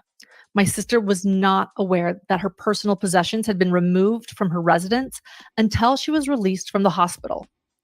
Prior to her admission to the mental health facility, Micah was gathering and sorting the evidence that she had to bring to an attorney for filing for divorce to support her claims against Mr. Miller And as to his abuse, character, his paramours, and associates, he paid off or blackmailed. While at the facility, those documents, emails, files, etc., were removed from her phone, personal laptop, vehicle, and purse, and never recovered. Further, Micah wasn't able to access her iCloud account, email, or Facebook profile. Mr. Miller continued using at least one of Micah's accounts, causing any recipient to believe it was Micah's communications. Micah talked about what she wanted her life to be like following her divorce from Mr. Miller. Having traveled for a church mission this past fall from October 15th through October 27th, 2023, Micah was intending to participate in additional missions, even to live part-time in Kenya. Micah recently shipped some of her personal items to Kenya in preparation of her stay there. My sister was hopeful for her future after filing for divorce from John Paul. My sister also expressed to me that she was fearful that she would not make it to the divorce and that her life would be taken from her. It is my belief, based on conversations with my sister, that she told multiple people, including other family members. Micah stated to me on many occasions, quote, "If I end up with a bullet in my head, it was not by me. It was JP," end quote. Micah forwarded a family group text message notifying us that Mr. Miller was served the divorce papers on April 25th, 2024. On April 27th, 2024, my sister, Micah Miller, was found dead as a result of a gunshot wound in Lumberton, North Carolina. End quote.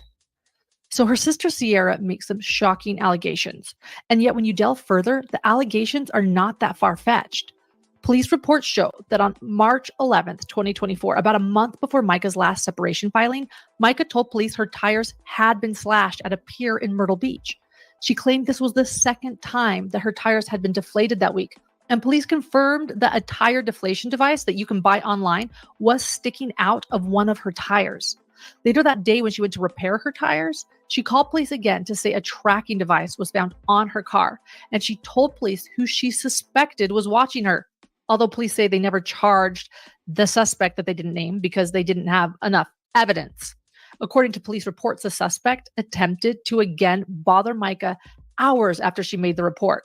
She said he had also been harassing her with texts and calls.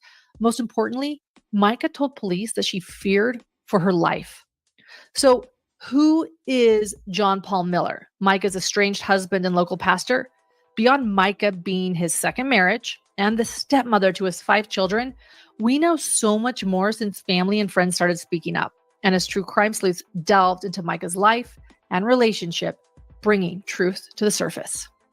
First, let's start with John Paul's confession in reference to the tracking devices sent to News Nation after Micah's death.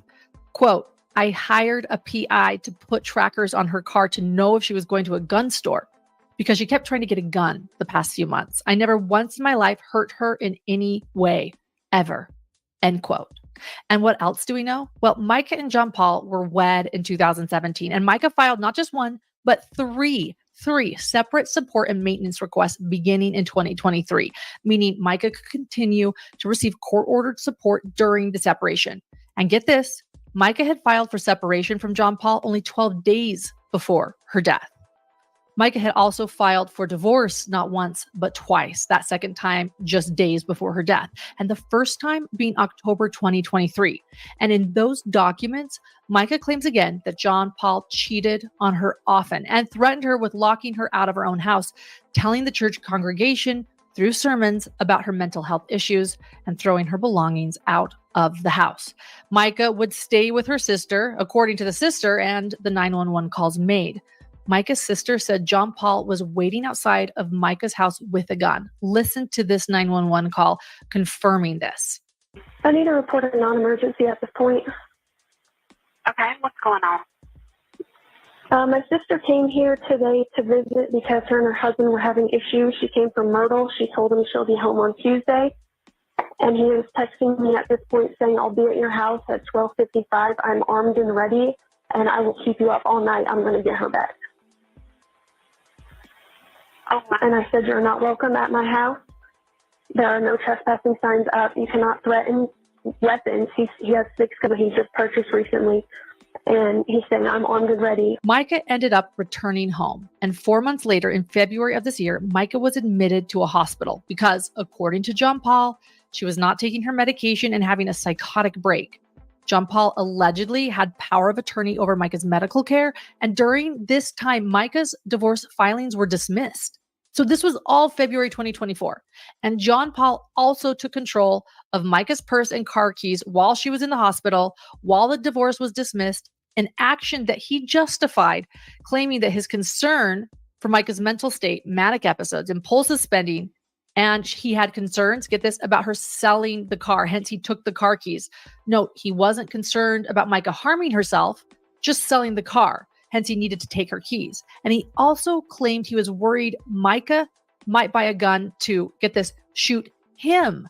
Again, no actual concern for Micah or any self-harm.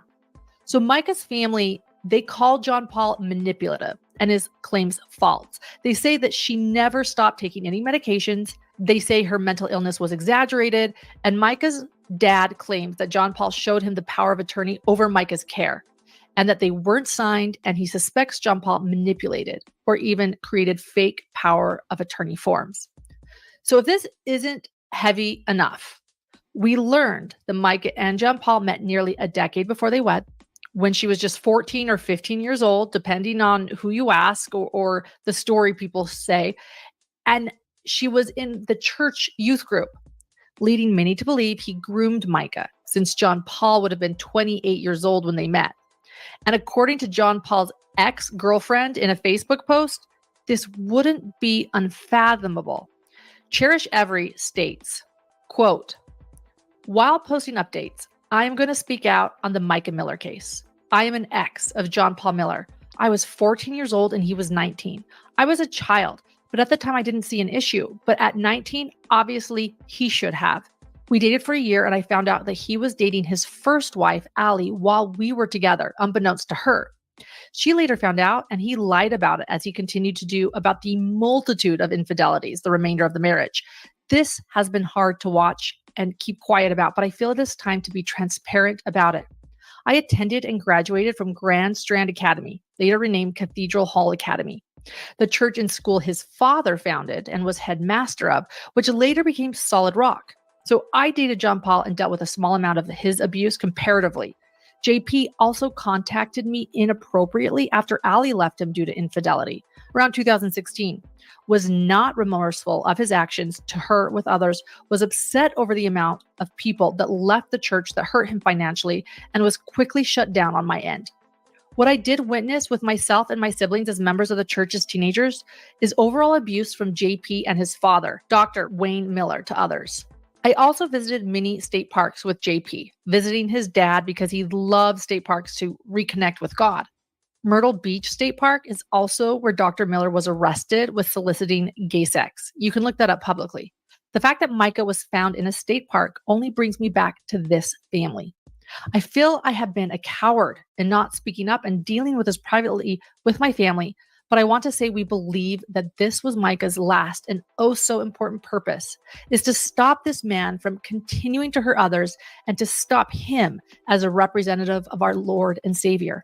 I am a Christian and I love the Lord so much, and I want to say that what John Paul Miller and Dr. Wayne Miller represents is not of God, and it is not a representation of Jesus Christ.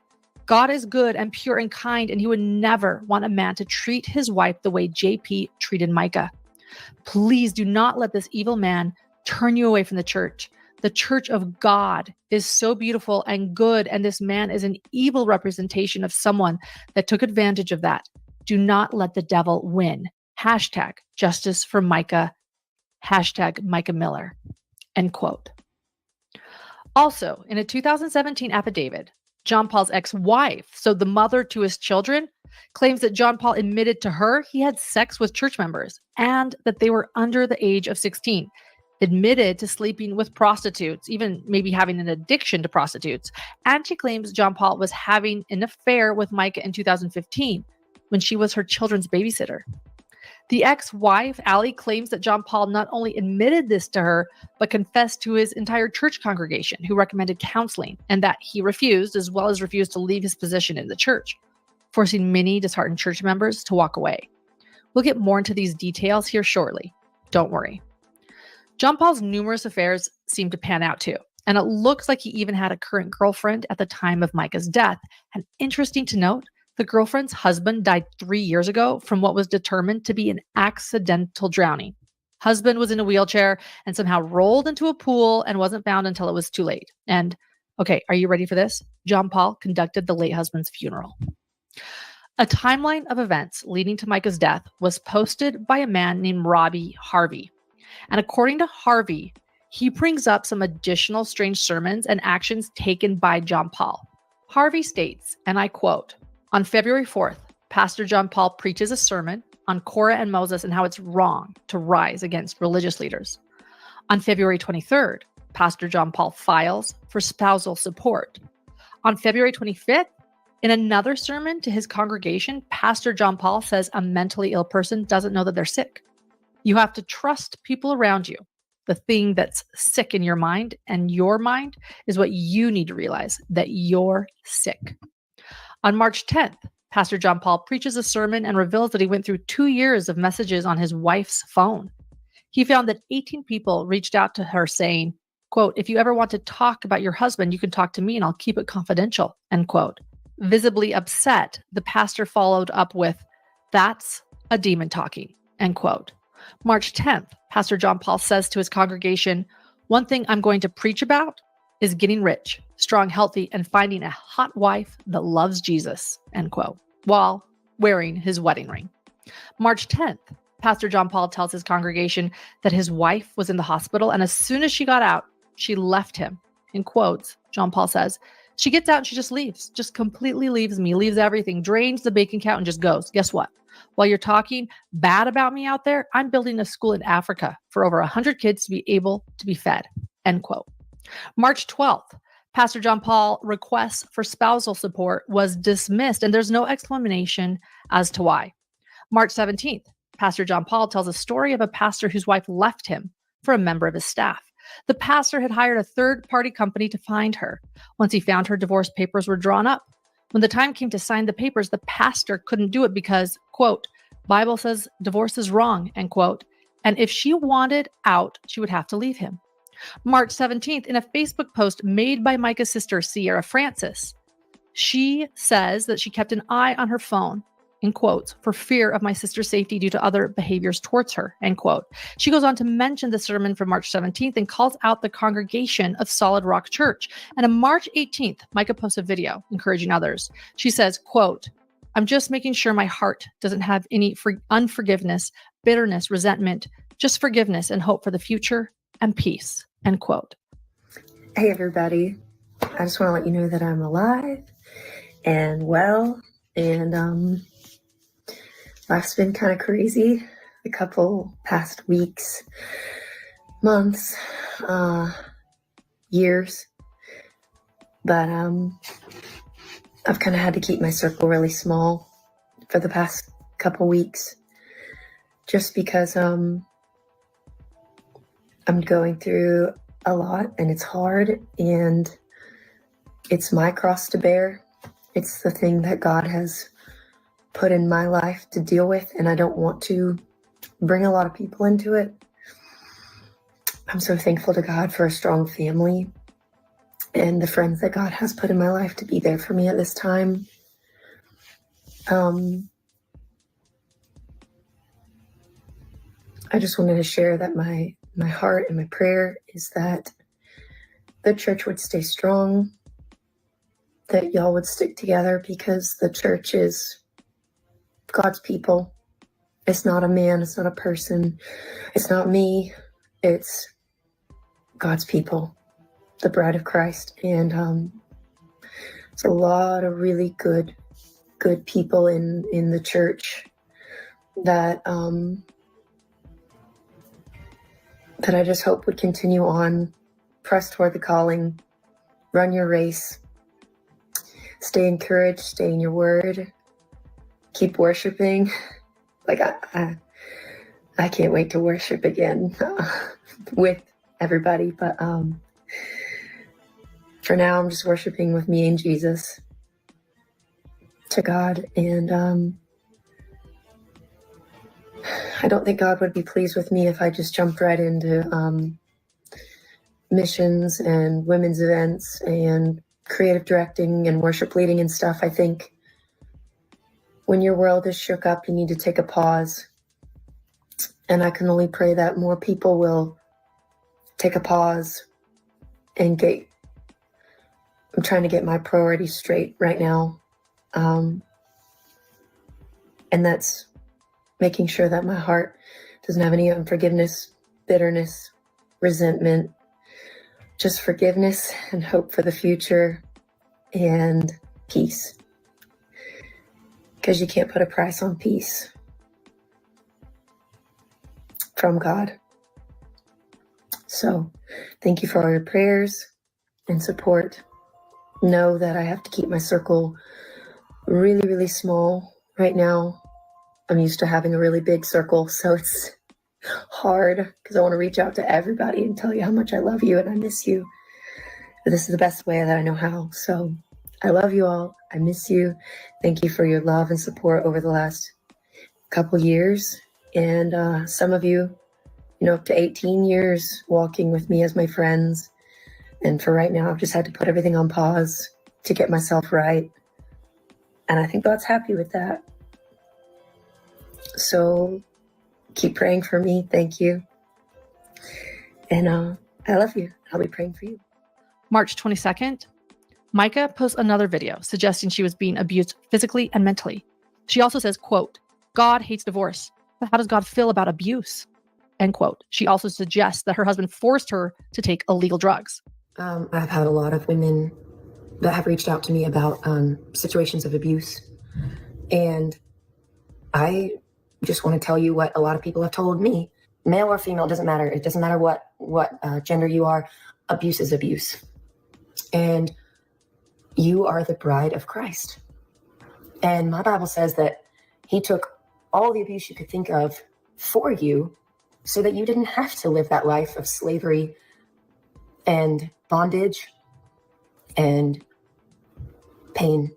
So you don't have to stay in a abusive relationship, whether that's sexual, whether that's somebody forcing you to take illegal drugs or alcohol abuse or physical abuse, psychological abuse, making you think that this is all your fault, or you're a bad mom, or you're a bad wife, or you're a bad husband, or you're not giving it your all when you know you are. God hates divorce, but why? According to everybody I've asked and the scriptures that I've found, it's because it hurts people. But does abuse hurt people? How do you think God feels about that? April 16th, Micah files for spousal support. April 23rd, a hearing notice was sent out for Micah's request. A court date for June 5th was set. April 27th, Micah Miller is found dead. End quote. That concludes Harvey's entire post and timeline. Lastly, John Paul's background check shows multiple traffic violations, but then, more shocking, especially for a Christian pastor, a conviction for assault and battery. In 1999, years before meeting Micah, he allegedly hit a woman with his car twice, dragging her down the street. Micah had numerous memorial services, mainly because of the rift between her husband and her family. And at Micah's funeral held at the Solid Rock Church, footage of John Paul's sermon and eulogy made its way onto the web. I've been speaking for many years, and for the first time, I don't really know exactly, how to open or how to close or any of that. I'm just, everyone knew how beautiful she was on the outside, but only I think a spouse knows how beautiful that person is on the inside. So I want to take a few minutes to just kind of tell some stories and just share some things about Micah that may, I don't know, shock you or help you get to know the more intimate side of her. She was beautiful on the outside. She had won so many beauty pageants, all when she was young. And I have one of her trophies here where she won Saucus the Idol. Let me tell, just to talk about how pretty she was on the outside. When she went to one school, she won the, Miss, whatever the school was, beauty pageant. And then her family moved and she went to another school and she won the Miss Beauty pageant for that school too. So it was the first time in that county's history that someone won, both the pageants. But it really hadn't hit me. I've gotten to spend, as Christians, of course, we know she's not here, and in heaven, and she's, worshiping and enjoying, and probably hadn't even had time to look down here yet. But I got this lay next to her body and spent time with her body about 4 times this week. Each time, it still didn't hit me. I thought she was going to wake up. I even tried to raise her from the dead one time this week. And that morning, actually, I went to the mall later. She had bought me this dog tag, and the chain broke, so I went to the mall to get it fixed. And I saw a female about 20, 30 feet in front of me, and she was wearing one of Micah's dresses. And she had the same tattoo Micah has on her arm and the exact same hair. And out of just instinct, I screamed, "Micah!" And the girl turned, and it was one of her sisters. And I thought I raised her from the dead. She's alive, But I can't wait to see her again one day. She would make me turn my cell phone off, and so I turned my cell phone off, and we would talk for hours and hours about, well, let me phrase it, she would talk for hours and hours and hours. And sometimes I would kind of not listen. I thought, oh no, is she going to ask me a question? I'd get back in my mind to what we're talking about, and she would change subjects. She'd go from one thing to the next. And,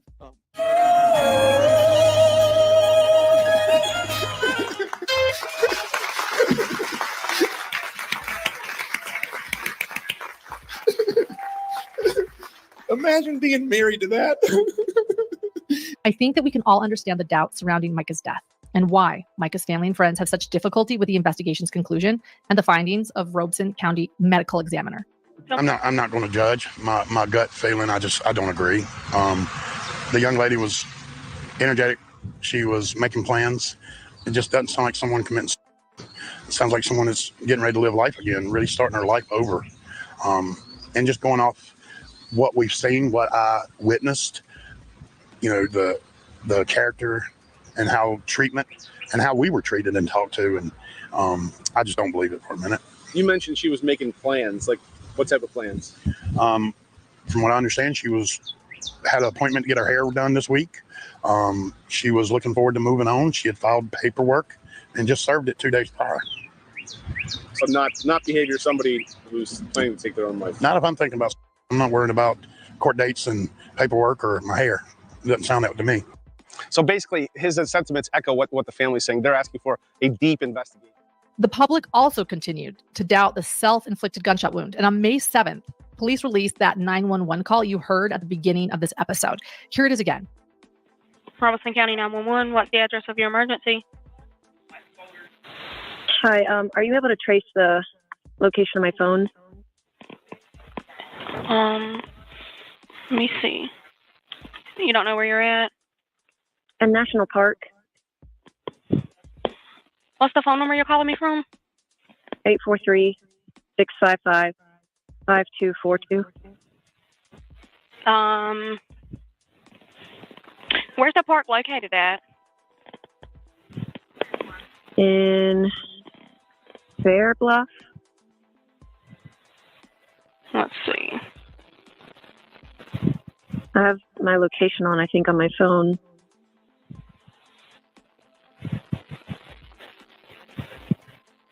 Find my phone is on. I just did my my location. Okay, I'm showing, hold on one second.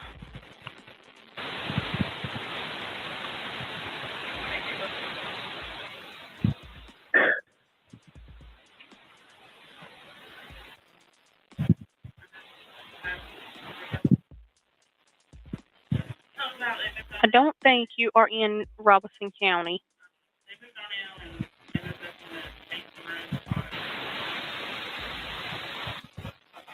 At the Lumber River State Park? Yeah, that's where I am. Okay. Tell me what's happened. I'm about to. I just want my family to know where to find me. Okay, ma'am.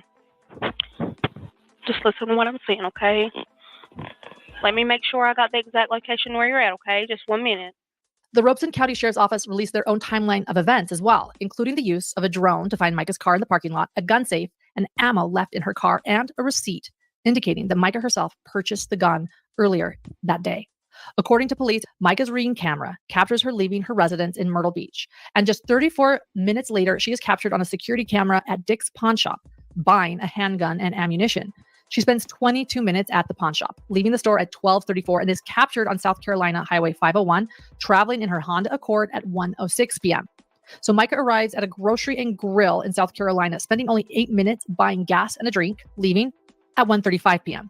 And from there, sightings of Micah and the police timeline goes black until the 911 call at 2:54 p.m., an hour and 20 minutes after she purchased gas. As far as witnesses go, police say that while responding to the 911 call inside the park looking for Micah, a man told police that he found Micah's ID in an abandoned bag, and that while fishing, he heard the cries of what sounded like a female, followed by a gunshot, and with the crying suddenly stopping right after the gunshot. And another boater also confirmed the sound of crying. Had her license, her bank card. She had her keys in the bag. She had a little small Bible, all of her credit cards, her bank cards, and a few receipts of some things. Johnny Jacobs says he retrieved the items from her black fanny pack here at the Lumber River State Park, the park where authorities say she took her own life. On the same day officials announced the details of her death, the family of Micah Miller, accompanied by a park ranger, ventured into the restricted area where Micah was tragically found, now seared into their memories in a silent tribute. Johnny Jacobs says he remembers hearing cries around that same area, and after hearing a single gunshot, the cries stopped. Went in there with my little boat, and maybe 5 minutes after getting into the slough, I heard a cry, a faint cry. Heard it for maybe 2 or 3 minutes. And the crime stopped. Jacob says he was unable to see Miller at the time, but if she had been visible, he would have tried to help. He was out, if it would have been a person out there crying in the open where I could see him, I'd have checked on him all day long. But yes, I mean, I just wished I could have went in there and checked on him. And as millions across the country continue to mourn this tragic death, Jacob says that it's his faith that will get him through. I'm just going to have faith in the Lord, get me through this, because it's changed my life, actually. Now, News 13 doesn't typically report on, but we started looking into the death of Micah Miller due to the enormous amount of attention and discussion created in our community. Due to the swirling rumors about her husband, John Paul, and accusations against John Paul, police also released this statement, quote, "There are many factors that we have reviewed that have occurred over an extended period of time that are probably related to the reason for this investigation. But in the end, sadly, a tragic decision was made by Micah that ended her life," end quote. And John Paul's alibi? Well, he was with the woman he was allegedly having an affair with in South Carolina at a sporting event. Evidence certainly does seem to point to a self-inflicted gunshot wound. Micah Miller's father says no way. Micah Miller's sister says not a chance. They say it is impossible to believe the official narrative of Micah's tragic and untimely death on April 27th by self-inflicted gunshot. By now, we have all seen the video of Micah buying the gun alone, and we've all heard the 911 call where she tells a dispatcher her plan. But Micah's family says you just have to look at the video. This is Lumber River State Park in remote Robeson County in North Carolina. Micah's family went there in person, and they recorded this video, which was given to News Nation exclusively. And when they mention her estranged husband, Pastor John Paul Miller, they call him Junior. Take a listen. So over here would be where her remains were found down the river, and then all the way through this trail, all the way up here, was where her purse and her phone was found. And this water is not moving; it's just Not at all. stagnant water. It's not moving at all. So presumably, how would she? There's no logical explanation with the Or just keep it on if you could. the theory of suicide does not add up to me, because you're telling me her body floated all the way down this stagnant water, and her belongings were all the way up here. We had to walk down a trail, a separate trail, climb through all this mud and trees and fallen debris to even get to where her body was, down the water. It's not like she could have, left her belongings and walked down water and then committed suicide down here, and then somehow the bullets and everything stayed over there. There's no And the gun was logical. found up here. There's no logical explanation for this. The live round wasn't hit by the hammer, so it was ejected, which of course is not what you do if you know what you're doing with a weapon, and Micah does. She's not going to eject a live round to fire it. She already knows that it's ready to fire. So you do not believe she took her own life? I do not. I believe that it was all staged. I believe that the whole thing was premeditated. I believe that the narrative was established by Junior all the way through. Before there was a release, like the day we were notified, he was already saying, she did it. Why would you do that if you don't have all the information yet? Why would you not be grieving and just, he has not shown any remorse, no grief. He shows nervousness. He shows guilt. He shows, that he is hiding something. But to Micah's father, Michael, He says the evidence points to more. And in an interview with Law and Crime, he explains his reasonings, including the knowledge of his daughter wanting a gun. She did want a gun, he says, but to protect herself, he says, for her own safety. After her tires were deflated and the tracking devices found after she suffered so much harassment, she had allegedly told her dad she wanted a gun to protect herself. We're struggling. You know, we're more united than ever as a family. You know, this is something that has really caused us to drop any little petty arguments or something and focus on what's important right at this moment. So, you know, we have grieved off and on, but we've also been in fight mode off and on as far as legally and, you know, and speaking out for Micah. Let's talk about that because I want to be very clear here. Despite the findings from law enforcement that Micah had died by her own hand, that the sheriff's office saying John Paul was not in Robeson County when Micah died, do you believe there is more to the story, correct? Yes, it's there's a lot of details that they did not cover. And because it was equivalent in their eyes to previous self-inflicted wounds, I believe the law allows them to do less work. It does not prevent them from doing more work. And since there were multiple shell casings found and a live round found, it already didn't make much sense. So it would seem that they would automatically do a complete toxicology, not just blood alcohol, and a complete autopsy, which they did not do. And we're just devastated that they didn't because John Paul rushed the cremation process. During the briefing, we pressed pretty hard for more information and such. And the sheriff's office was trying to compress the briefing for us. And then they gave us a flash drive. It doesn't sound like Micah during the 911 call. She's so slow and so, you know, but then later there are, I haven't even heard. Hold on 1 minute. Wait a minute. What? Paul was not in Robeson County when Micah died. Wait a minute. Do you believe there is more to the story, correct? Yes, it's there's a lot of details that they did not cover, and because it was equivalent in their eyes to previous self-inflicted wounds, I believe the law allows them to do less work. He says something about a flash drive. It does not prevent them from doing more work. And since there were multiple shell casings found and a live round found, it already didn't make much sense. So it would seem that they would automatically do a complete toxicology, not just blood alcohol, and a complete autopsy, which they did not do. And we're just devastated that they didn't because John Paul rushed the cremation process. During the briefing, we pressed pretty hard for more information and such. And the sheriff's office was trying to compress the briefing for us. And then they gave us a flash drive. It doesn't sound like Micah during the 911 call. She's so slow and so. So the police gave them a flash drive. Okay. You know, but then later there are, I haven't even heard them myself, honestly. I have someone who's going through all that for me and filtering the information because otherwise the more information I get that sounds off, the more furious I get, and I need to be able to focus and control my emotions. So, but there was screaming going on and such, and that's not something indicative of a self-inflicted. You know, that sounds like a fight. Michael says bruises found on his daughter's arms, along with scratches on her hands, looked like defensive wounds. Multiple shell casings were found near Micah's body, implying the gun was fired more than once, and there was even a bullet that looked like it hit a tree. With the bruising on her hands and on her arm, scratches on her hands, indicating defensive wounds. So very frustrating. Well, when you say defensive wounds, is that something that was told to you by a medical professional when you talked about multiple casings there? Where did you get this information? And when you brought this information to law enforcement or brought it or mentioned to them, what did they say? Okay, as far as finding out, the park ranger took us back to the scene and pointed out, here's where she would have been standing. Here's where the shell casings and the live round were, which also doesn't make sense. She knew how to use a weapon. She got the weapon for self-protection. She told me days beforehand, you know, Dad, I really feel like I need a weapon for protection. And she knows how to use it. She's qualified. She's been through training. She's not going to charge the weapon and eject a live round, she already knows. The first rule of gun use is knowing the condition of the gun.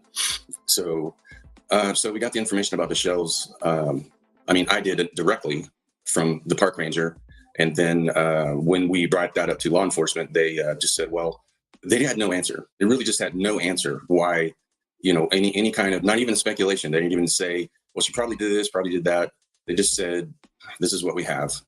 And there is what would be an apparent bullet hole in a tree, which I have a picture of. And they just didn't seem to put the effort forth. So we're very disappointed in that. And the defensive wounds, was that from the park ranger too? Okay. Yeah. No, we looked at her hands during the viewing. We took pictures of her from the viewing. It was the worst day of my life. And she had scratches on her arms on her hand. And the coroner in training had the chief coroner with her, but she spoke out and said, this is important that's from right here. Her from the water. This is important. And I said, okay, of course, maybe.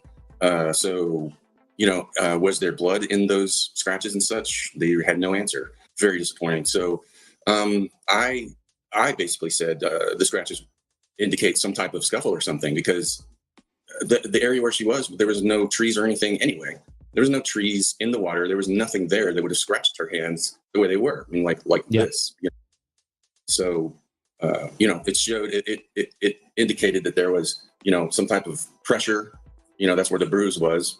And just, Her dad, Michael, also brings up how slow Micah's voice was during her 911 call, which is true. But Michael says it didn't sound like the daughter he knew at all. And he wonders if AI was involved, something that John Paul has used before. She's a very happy-go-lucky, excitable person.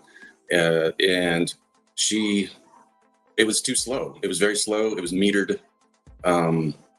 It could have been done with an AI type of previous recordings where somebody would have had those words from her previously, or, whatever.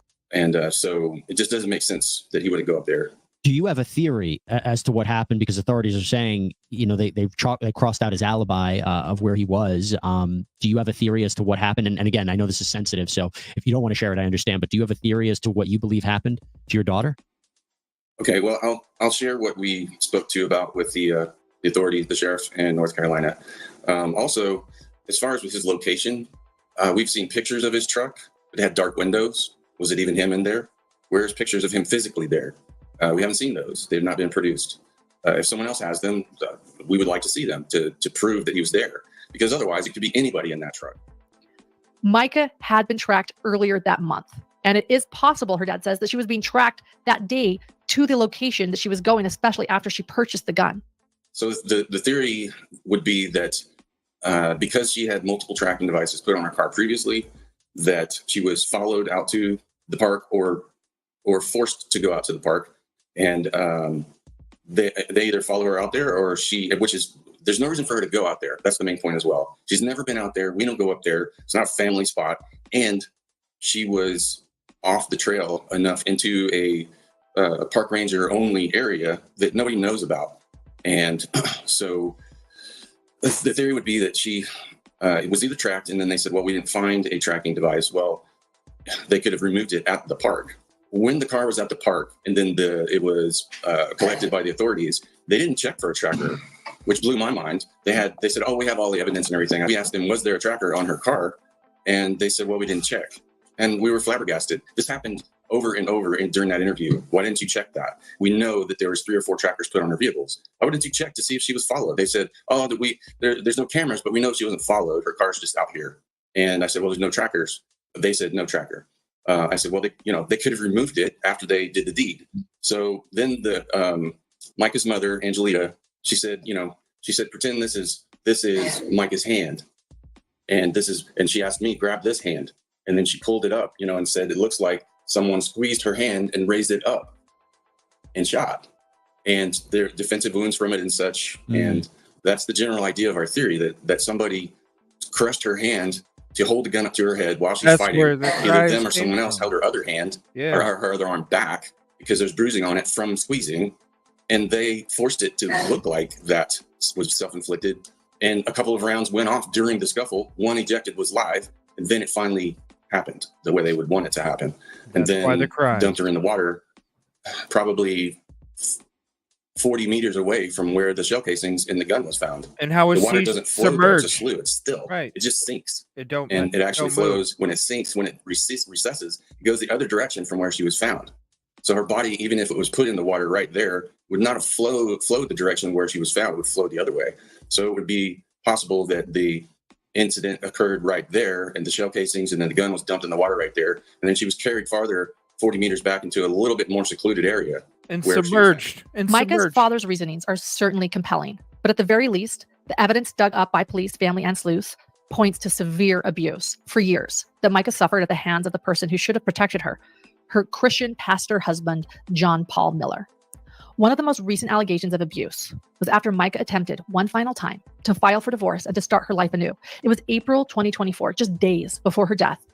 And to punish her for taking this step that would allow Micah to take control of her life and to leave her abuser once and for all, John Paul used revenge porn, publicly posting nude photographs of his wife Micah on the internet. And after he took the photograph down, he emailed Micah, and I quote that email, "I'm sorry for putting a picture of you on the internet. It was for less than 1 hour and immediately taken down. I was hurt that you were telling everyone horrible, intimate details of my past sin, and I just wanted to try and hurt you. Please forgive me. It was evil of me to do that." End quote. After this incident, Micah sent the following to her attorney just 9 days before her death. Quote, "Since the day we became husband and wife, I have been abused in every way I can think of, emotionally, sexually, spiritually, financially, and physically. He has harassed me physically and electronically, with letters, phone calls, emails, and texts, hacking my emails, hacking my personal Facebook, and impersonating me, using my stolen phone to send texts and emails out to church members pretending to be me, texting friends and family saying that I am sleeping with teenagers from our church, and showing up in person at places around town, to having installed 3 different tracking devices on my vehicle." End quote. And on Tuesday, May 14th, a week after the Robeson County Sheriff's Office concluded their investigation, releasing their timeline and statement saying that Micah took her own life, to the surprise of many, they released another statement. Quote, "The Robeson County Sheriff's Office has been in contact with the United States Attorney Office and the Federal Bureau of Investigation in South Carolina since the early stages of the Micah Miller investigation. Based on the information gathered during the investigation and jurisdiction reason, the Sheriff's Office has requested the assistance of both agencies.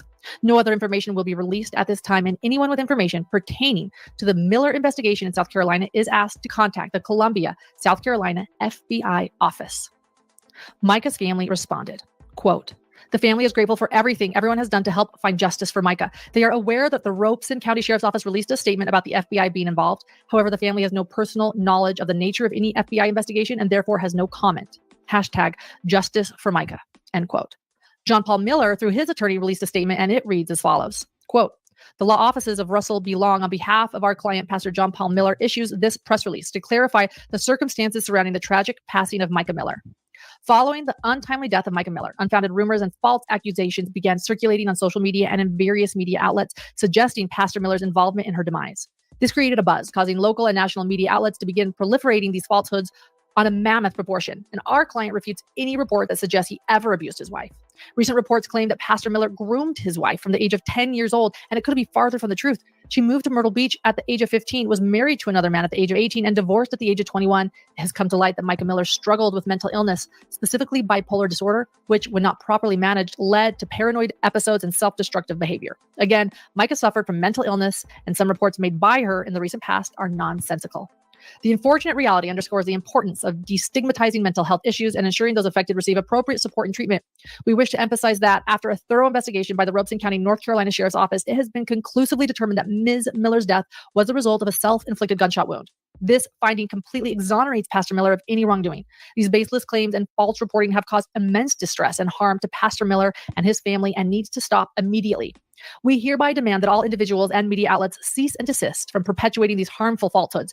Any further dissemination of defamatory and libel statements will be met with legal action, and a complete inventory of these defamatory statements has been conducted. Those that have to date violated Pastor Miller's right to live in peace and to mourn the passing of his wife respectfully, they will be held accountable. Those that choose to allow any previously posted or published false statements about Pastor Miller to remain in the public domain can expect to be served with civil litigation against them individually and when appropriate. Their media organizations and supervisors can expect the same. We all have the right to free speech, but not that speech which is false and harmful to the subject of that speech. Many media outlets have reached out to Pastor Miller for comment, and we will direct all further requests for comment be directed to attorney Russell B. Long at his Myrtle Beach office. We appreciate your cooperation in respecting Pastor Miller's right to grieve and mourn his wife's passing without undue interference or slander. Most recently, though, John Paul's ex-wife, Allison Williams, filed a motion seeking full custody of their 2 teenage children. Their other kids are adults now. And in the filing, Allison includes emails, text messages, and a voicemail showing Micah had reached out to her for help getting away from John Paul. According to the filing, Allison swore under oath the following. So Allison is plaintiff. John Paul, or JP, is defendant. Quote, 1. The defendant has exhibited increasingly unstable behaviors, failed to provide a safe and stable environment for the minor children during his periods of visitation, and has both exposed and involved the minor children in incidents of domestic dispute and discord, which have been traumatic to the minor children and not in their best interest. 2. The defendant has exhibited behaviors that are erratic and irrational. At times, he has forgone his designated periods of visitation based upon his own assertions of not being mentally well enough for the children to be in his care. The defendant has failed to seek treatment for his deviant sexual addictions and behaviors, which he admittedly confessed to both plaintiff and former elders of his church. Based upon information and belief, defendant has continued to engage in deviant sexual behaviors and has exposed the parties' minor children to an immoral and unsafe environment. 4. JP has exposed the minor children to his adulterous misconduct with his paramour and repeatedly involved both the plaintiff and the minor children in his marital difficulties. The current wife of defendant Micah Miller was recently found deceased. The tragic facts and circumstances of which have become a major focus of social media, local and national news. Against the objections of plaintiff, the defendant has discussed this matter with the children, and plaintiffs believe, given the totality of the circumstances, placing the children in the care of defendant would place them in imminent danger and not be in their best interest. Plaintiff further alleges that prior to the death of Micah Miller, she confided in plaintiff, sharing intimate details regarding the behaviors of defendant and concerns regarding the safety of the minor children while in the care of defendant. Plaintiff contends that until the time of Micah Miller's death, she provided a safety net for the children during their periods of visitation with defendant, and based upon her recent tragic death, that is no longer possible. Based upon the foregoing, plaintiff alleges that until such time as the defendant undergoes a full and complete psychological and parental fitness evaluation and follows all recommendations resulting therefrom, and a guardian ad litem can be appointed to investigate this matter and protect the best interest of the minor children. Defendant's periods of visitation and contact with the minor children should be suspended to protect the best interests of the minor children, and request that the court issue an order granting this relief permanently. As supplemental documentation, Allison also swore to the following. Are you ready for this? Quote, in 2015, JP was the pastor of Solid Rock Ministries, and I served as his assistant to pastoral duties. We separated after I learned JP was having an adulterous affair with our former nanny, Micah Miller, who joined our church at the age of 15, was married to JP's best friend, who was also in our church staff and serving as our church worship leader at the time of their affair. JP told me that in addition to his affair with Micah, he had employed prostitutes, had been sexually inappropriate with several underage females, members of our church. He blamed his immoral sexual behaviors on the sexual abuse he experienced for years by his father, Wayne Miller. The church requested that JP enroll in an extensive sexual addiction program. However, despite him promising me that he would, to my knowledge, that never happened. The affair between JP and Micah tore our personal and church family apart and caused an unimaginable amount of pain and discord in our lives of so many innocent people who trusted and believed in JP. At the time the church learned about JP's affair with Micah, the church was operating under the belief the old bylaws of our church had been amended and that we were operating under new bylaws JP represented and had been put in place that required the formation of a board of council members to approve any major decisions regarding to the church, including financial expenditures. When the council voted to have JP temporarily step down from the head pastor position so he could seek treatment for his self-reported sexual addictions and focus on his restoration, instead of following the direction of our church leaders, JP held a meeting and informed the council the new bylaws were invalid, and therefore, pursuant to the old bylaws, he had 100% decision-making authority. That was the first time members of our church had an opportunity to see JP for who in reality he was, and they became gravely concerned about his integrity and the financial structure of the church. As a result, almost our entire congregation left the church, and JP began his quest in recruiting new members and operate Solid Rock Ministries solely at his direction. After JP informed me that he had been inappropriate with minor female members of our church and disclosed to me the identity of these girls, I immediately contacted them to encourage them to come forward.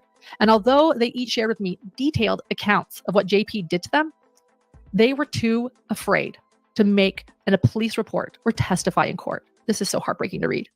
When I learned that they were fearful to report JP, I went to the police department for the purpose of making and requesting an investigation. However, I was in essence told by police officials that nobody would believe me because Yep. JP was a well-known pastor and we were in the middle of a divorce. Without the testimony of the victims, there was little else I could do to prove what JP had done and to ensure that he was held accountable. See why nobody I wants began to to realize talk? the power JP seemed to have over leaders and officials in our community. And based upon having limited proof, there was no way for me to ensure that JP was held accountable and prevented from continuing to victimize innocent people.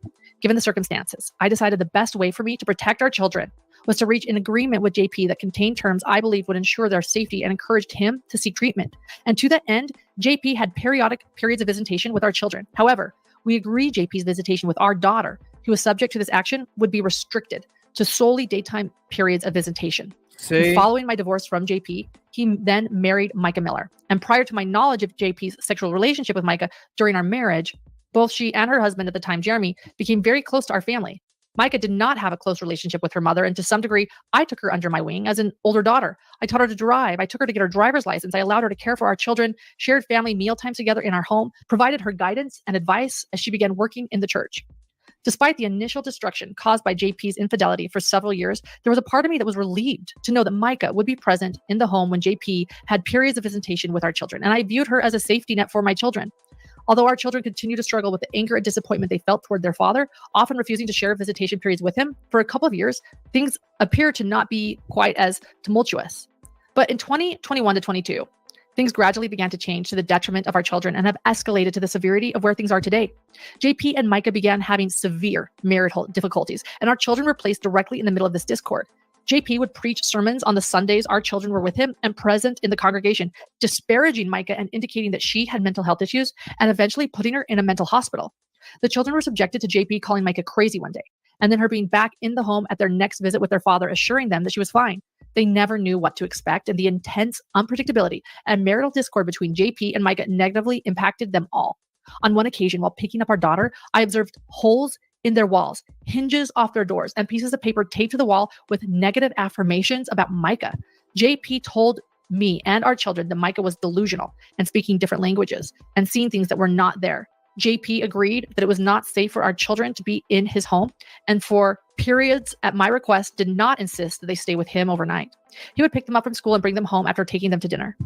JP began spending time with his now paramour Susie, who was the mother of one of the boys that plays soccer on our son's soccer team. JP began using our son to facilitate times he could spend with Susie, which our children were well aware of, and their friends talked about it, and it caused them a tremendous amount of embarrassment. And when I learned JP was exposing our children to yet another one of his adulterous affairs, I confronted JP and Susie and told them not to let it happen again. JP called me the day Susie's husband died in an alleged drowning accident, extremely upset, asking me to pray, which was incredibly bizarre, based upon information and belief that just 2 weeks prior to this incident, Susie's husband had confronted JP and asked him to leave his wife and children alone.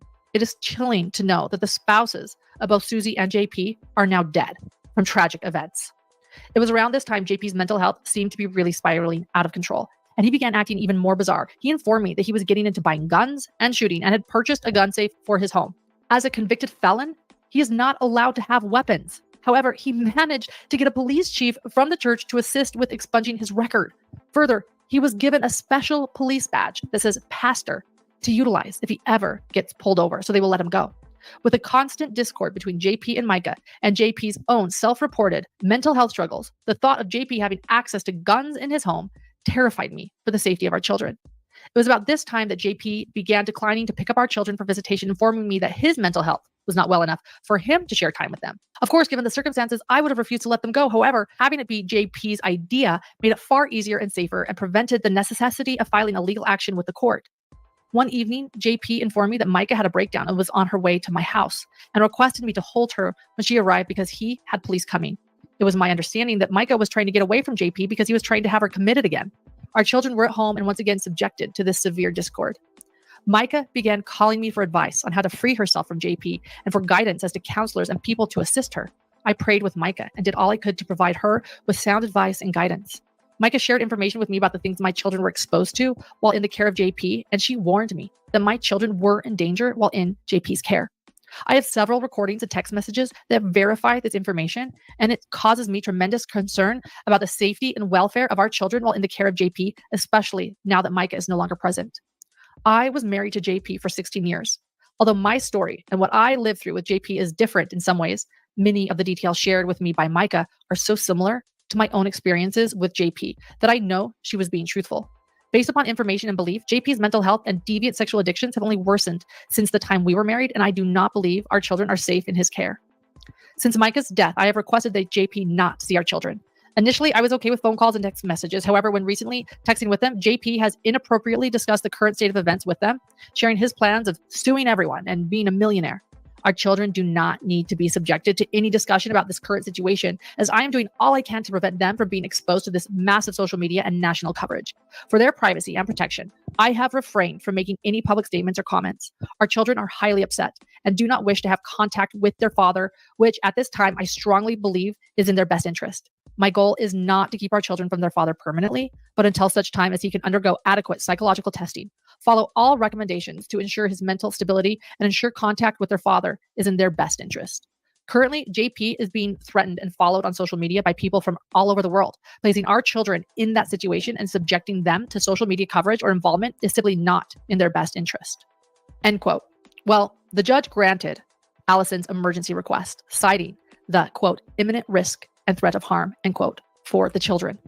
Hidden True Crime will be following this case. It is not over. And Dr. John will be breaking down his thoughts on Micah's death in the next few days. He has a lot to say. Until then, it feels there is only one right way to end this episode. And that is with Micah's own words, profound words that she eloquently shared in a public video left on her Facebook profile on March 22nd, 2004, a month before her promising life was cut short. It's a video that she left with this caption, quote, please share this with anyone struggling to leave a dangerous situation if they think that God will be mad at them for leaving. Hashtag abuse awareness. Hashtag God loves you. End quote. In memory of Micah, we honor her request to share her message. So today my heart's a little heavy. I've had a lot of women that have reached out to me about situations of abuse. And I just want to tell you what a lot of people have told me lately and reminded me, because I think I forgot. I knew, but I pushed it in the back of my head just because of my situation. But you are the bride of Christ. Before anybody else's bride, male or female, it doesn't matter. It doesn't matter what gender you are. Abuse is abuse. And you are the bride of Christ. And my Bible says that he took all the abuse you could think of for you so that you didn't have to live that life of slavery and bondage and pain. Jesus took it all for you. So you don't have to stay in a abusive relationship, whether that's sexual, whether that's somebody forcing you to take illegal drugs, or alcohol abuse, or physical abuse, psychological abuse, making you think that this is all your fault, or you're a bad mom, or you're a bad wife, or you're a bad husband, or you're not giving it your all when you know you are. God hates divorce, but why? According to everybody I've asked and the scriptures that I've found, it's because it hurts people. But does abuse hurt people? How do you think God feels about that? So I want to remind you, like a bunch of people have been reminding me lately, that I'm God's bride first. And even an earthly spouse who's a good spouse, when they know that their bride is being hurt, just imagine what an earthly spouse does. What do you think your heavenly spouse does when you're the bride of Christ and he sees his bride going through abuse and hurt? What do you think he thinks about that? So, encouragement in all this is you are the bride of Christ first before anybody else's. And he's got you. And he sees you. And he loves you. What a perfect way to end it. We'll leave it up there. Big old smile there. I want to say thank you to Hidden True Crime. We had covered all of these things through all these different episodes, and they're all, I understand, 3-4 hours. It's a long time. And shout out to Hidden True Crime for compiling all the documents we've gone over, the videos, the interviews, just jam packing it in an hour in 17 minutes. We did have it on 1.25 speed there for most of it. I wanted to make sure that we were able to get through it. I know we've been trying for, oh my gosh, it feels like forever. So I wanted to make sure we could get through it. And I want to make sure here in about 8 minutes, we're going to go ahead and give away this window decal. Her fight is my fight. Hashtag justice for Micah. Purple boxing gloves, purple ribbon, please. Put that thing on the back window so everybody at a stoplight sitting behind you can look up hashtag justice for Micah and find out what it's about, no matter where you're at. I will be getting 5 more. I think next weekend or the weekend after is when I'm going to be able to get them. I will be getting 5 more to give away to you lovely people out there. So no matter where you're at, across the country, and then we'll find out.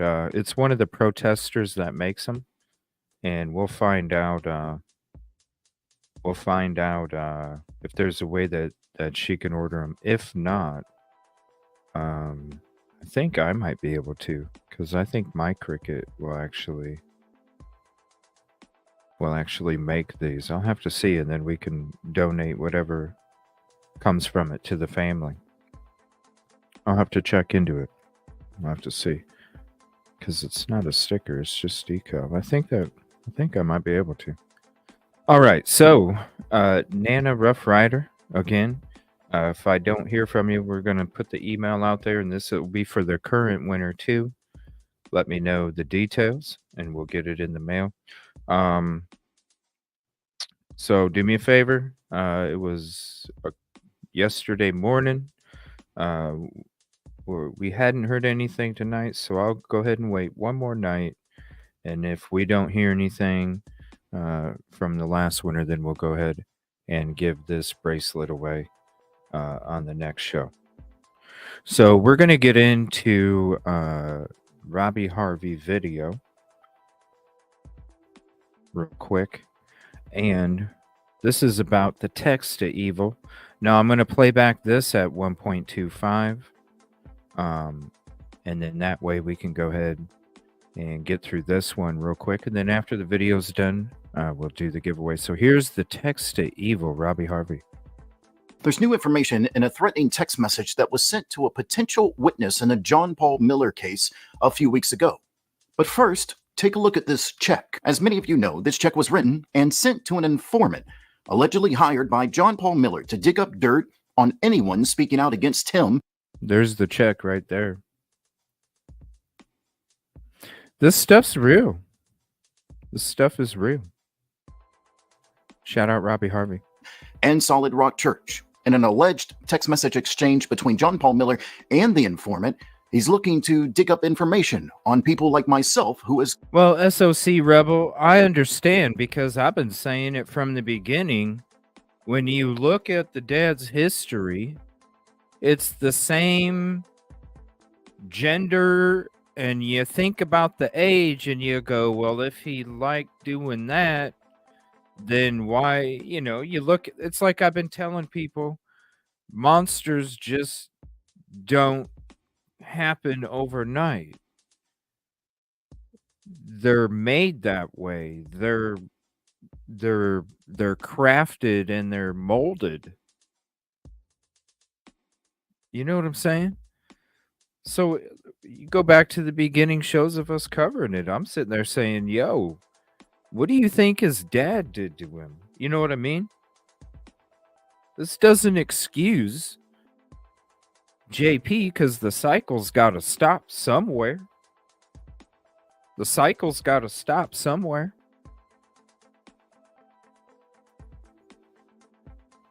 But I mean, come on, you look at the dad's background, come on. The stuff that not only happened here, but happened overseas in Africa. You don't think that stuff was happening to JP too when he was a kid? You know what I mean? Now, should you lose your shit on a live? Hell no, you shouldn't lose your shit. You shouldn't lose your shit. But you know what I mean? But it's like, this isn't some, premonition and wild fucking realization. This is called, if you look up the background, which we did a long time ago, and you see what the daddy was in trouble for, and you sit there and you go, well, JP's acting all sorts of crazy shit. Hello. It's unfortunate. It should never happen. But it can't be some, oh my gosh, I just realized. No, it's sad, but it's the damn truth. That's why I said monsters don't happen overnight unless they're a gremlin. Other than that, no. They're molded from what they exist in. That's the sad part about it. Yeah, like you listen, Christy, right? You listen to the same thing that he's being accused of from his ex-wife. Hello? Hello? Hello? Covering the story. Now, John Paul Miller will claim he was simply seeking for information so he can prepare for a defamation lawsuit. John Paul Miller believes he's being defamed in the media and on social media by people like myself. And John Paul may have a legitimate argument in the information he was seeking through the informant. If it wasn't for the next text message that I'm about to show you. I've blurred out parts of this message because the details are the darkest secrets of this woman's life. And remember, this woman is a potential witness. But as you can tell, JP was allegedly looking for information in regards to her sex life. That's right, John Paul Miller is allegedly using church funds to learn more about the sex lives of women. Now back to the threatening text messages sent a few weeks ago to a potential witness for the FBI. The text was sent from a burner phone or a made-up number. But here's what's key. The details in that message are the same details John Paul Miller sent to the informant. That woman's past, her darkest secrets, are only known by a few people in the world. And one of those people was John Paul Miller. The same details in two separate messages from two different phone numbers. And then this past week at Solid Rock Church, John Paul Miller accidentally reveals something interesting. Remember, John Paul Miller literally turned sprinklers on the protesters. He's spraying us with the hose. Look at this. No people, no church. No people, no church. No people, no church. He just sprayed them all in the face with the hose. We'll be out here till you're in handcuffs, buddy. We'll be out here till you're in handcuffs. We'll be out here till you're in handcuffs. Justice for Micah. Justice for Micah. It feels good. Blood is on your hand. On your hand. Micah's blood is on your hand. Micah's blood is on your hand. Micah's blood is on your hand. Micah's blood is on your hand. Micah's blood is on your hand. Micah's blood is on your hand. Micah's blood is on your hand. Micah's blood is on your hand. Two phones. You see one right pocket, left pocket. But after doing so, he walked away. And people noticed something when he walked away.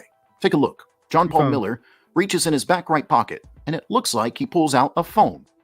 Then he puts that phone back and reaches in his back left pocket, and it looks like he pulls out another phone. Two phones being carried by John Paul Miller. Two messages with the same details of a woman's past. from 2 different phones. Police on multiple levels are investigating the messages, and the FBI now has the information. And they're also investigating Trisha Ross's involvement. Remember, Trisha Ross... You wonder why she was at the hospital?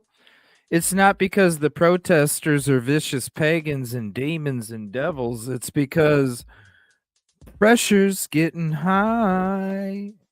Pressure's getting high. Is the right-hand person for John Paul Miller. If it involves Solid Rock Church and John Paul Miller, Trisha Ross knows about it. She's the one who wrote the check. The question is, did she know that church funds were being used to dig up the sexual lives of women? If so, this could spell big trouble for Trisha Ross. And now, my message to members of Solid Rock Church. That's why she was at the hospital. To those who continue to attend this church, I want you to understand what I'm telling you in this video. John Paul Miller is taking your tithes. Okay, I've done told the people. We don't need to watch it. I've already done told the people in real life about how I feel. So that's just how it is. We don't need to listen to somebody else's message. We done told them to their face and their ears. And trust me, they totally support it. It's no lie. All right, we're gonna give away. Here, let me see if I can take a photo of this. Hold on. So I can actually show it without. Hold on. Let's do this. So I'll let you hashtag some more. Let it fill up. I'm going to go ahead and, take some extra time. I'm going to take a photo of this so you guys can see exactly. Why didn't the flash come on?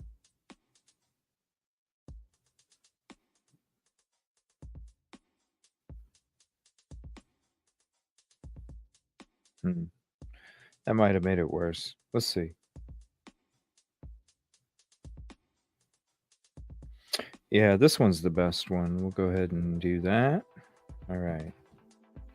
Yeah, hashtag it. Take your time. Hashtag it. I'm gonna get this photo here. That way you can see exactly what it looks like. Because I know it's kind of hard when I show you. So let's save this and let's go ahead and let's put that there.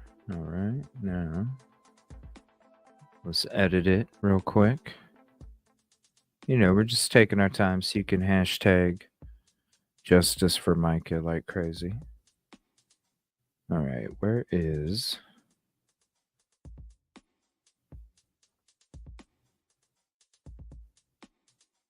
Now I gotta find it.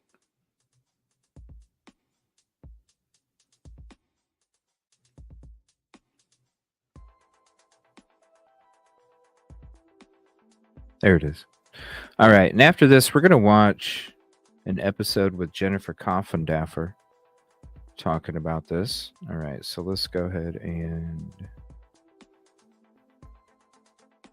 All right, there we go. Well, it kind of got cut off, but you'll get that point here. All right, so let me open that up.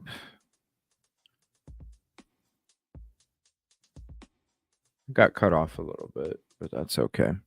All right, so I'm going to share that real quick, and then we're going to spin it and see who wins it. This will give you up. There you go. So you can see it a little bit better. Her fight is my fight. Hashtag justice for Micah. Purple boxing glove, purple ribbon for your window. It's going to be a beautiful, beautiful thing, especially if you got tinted windows, because then it'll really stand out to the people sitting behind you at a stoplight. All right, so let me go back to this, and we're going to go ahead and see who gets it. All right, 5, 4, 3, 2, 1. And if you have one before, I have to do the skipperoo. And if it's me, I have to do the skipperoo too. So we'll see what's up. The winner, White Tiger, are you in chat? White Tiger, are you in chat? Do me a favor. And usually we only wait 1 day, but with these, I'll go ahead and wait 2 days. If we don't hear from you within 2 days, then we'll go ahead and do another one.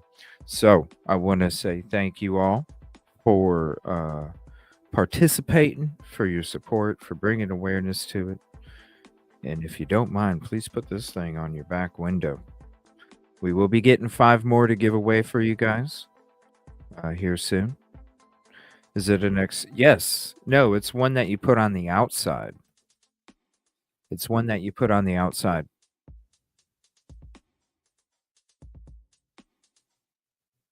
So we'll be getting some more. Really cool. Yep. We'll wait 2 days. White Tiger, you got 2 days. Thank you, Tara. I appreciate the kind words. You got 2 days, White Tiger. Hit me up on evilcj at Gmail.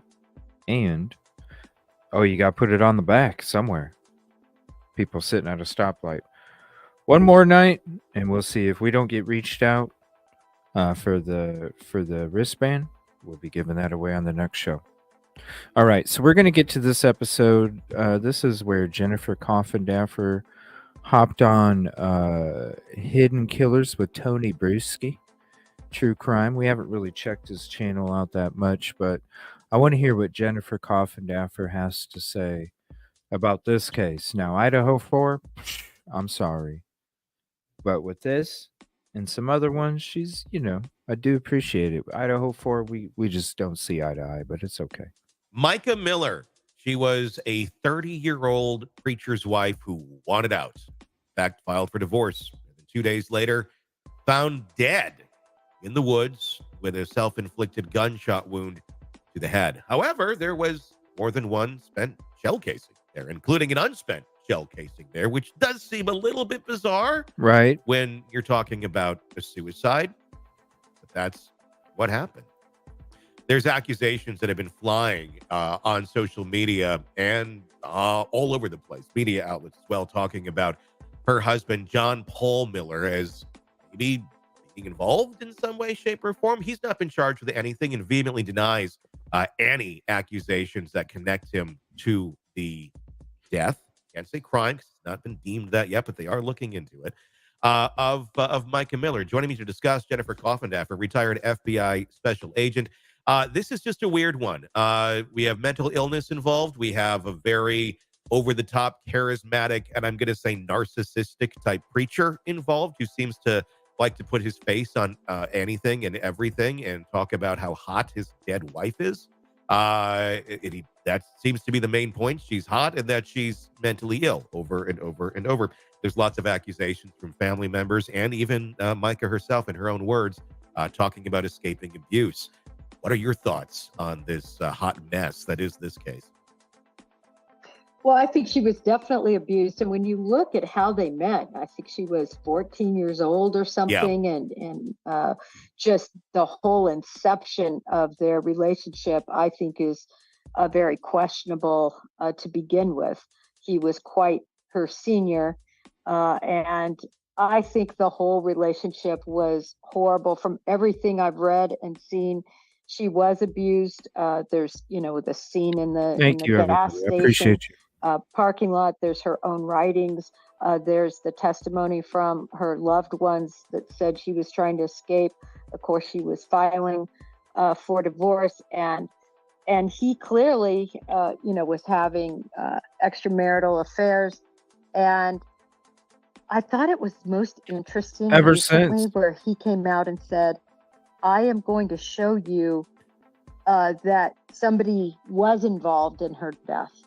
Mm-hmm. I don't know if you've seen that, Tony, but to me, now you're trying to say, oh, it could be possible that somebody else. No, it's to me, it was just a little joke. I'm going to show you. Really, he was saying, I'm going to show you that it was her.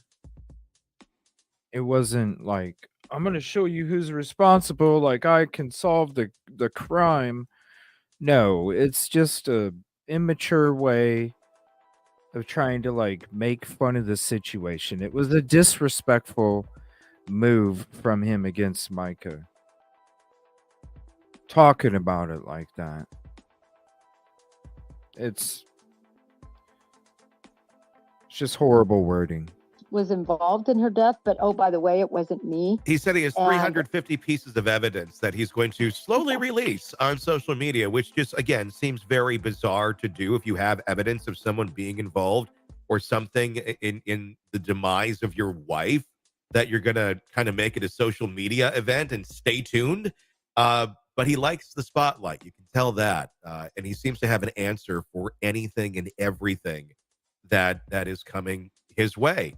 Which, I mean, if you're being accused online of being involved in the death of your wife, I think you'd want to defend yourself. But I don't know that this is coming across very well if in fact, he has absolutely nothing to do with it. yeah, his answers are coming across very poor.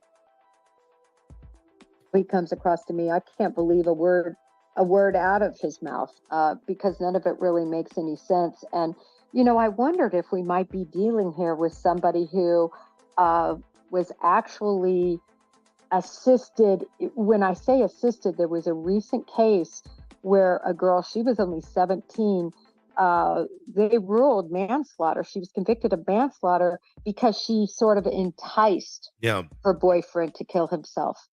That was one of the first convictions I've ever seen. I've tried to research to see if there are any more. But basically, right. That's why JP's lawyer was like, well, what can you do about AI? How do you charge AI? Ridiculous. making the person feel horrible about themselves, and then kind of egging them on, if you will. And I wonder if that wasn't partially what happened here. I mean, with him, John Paul, doing that to her. No, that's what I wonder. I mean, I don't know that he was there pulling the trigger or anything of that nature, but it certainly seems to me from the evidence and what we've seen in a lot of these court documents that have been filed by her sister, Sierra Francis, by his ex-wife. There's a lot of accusations of abuse. There's accusations of prostitutes. There's accusations of him admitting and being involved with underage women. A lot of really abhorrent behavior. And even an email to Micah talking about apologizing for slashing her tires and posting a topless photo of her online. It's understandable to think that if this is your spouse and they're doing these things to you, one might at some point be driven to take their own life. Yeah, whether law enforcement is able to prove culpability or not, that's another question. I don't even know if it was investigated because it was a suicide. In other words, did they do anything to track his phone? Did they seize his phone? Did they look at the text messages? Have they reviewed all the emails? How about hers? No. To see if there was any of this. I don't think they did, because it seems like they ruled it was a suicide straight away. And typically when that happens, they're not going to be able to get subpoenas or search warrant. They don't have probable cause to prove that the person was involved in the crime. No, and there's been plenty of time now to destroy any evidence. She had in her possession her computer and device, except a flash drive and such. And when she was admitted to a mental health facility, he went and got them all. Gave them to a lady named Diane. Put it all over there because he wanted to keep a better eye on her, allegedly. It's and scrubbed a lot of things too. So it's interesting. The control that he seems to wanted to have over her. I know he's trying to portray it as he's just the innocent man that has a mentally ill wife, and you got to kind of keep her under check because otherwise she could be a danger to herself. He's saying, I was trying to get her the medicine so she doesn't kill herself, and I wasn't able to do that. I'm just trying to objectively look at this because it's not an easy thing to be with someone who is mentally ill. It's certainly not easy to be mentally ill. But if you're the spouse of someone who is mentally ill and has delusions and such, that can be a roller coaster from hell as well. But it just doesn't feel like it's quite that. It doesn't quite seem like he's just this martyr and just this innocent individual, judging by the facts that we do know of his previous behavior. Right. I mean, the film, have you seen the video from before this incident, well before this incident, where he is going berserk and having a complete mental breakdown? It's hard to watch. Yeah.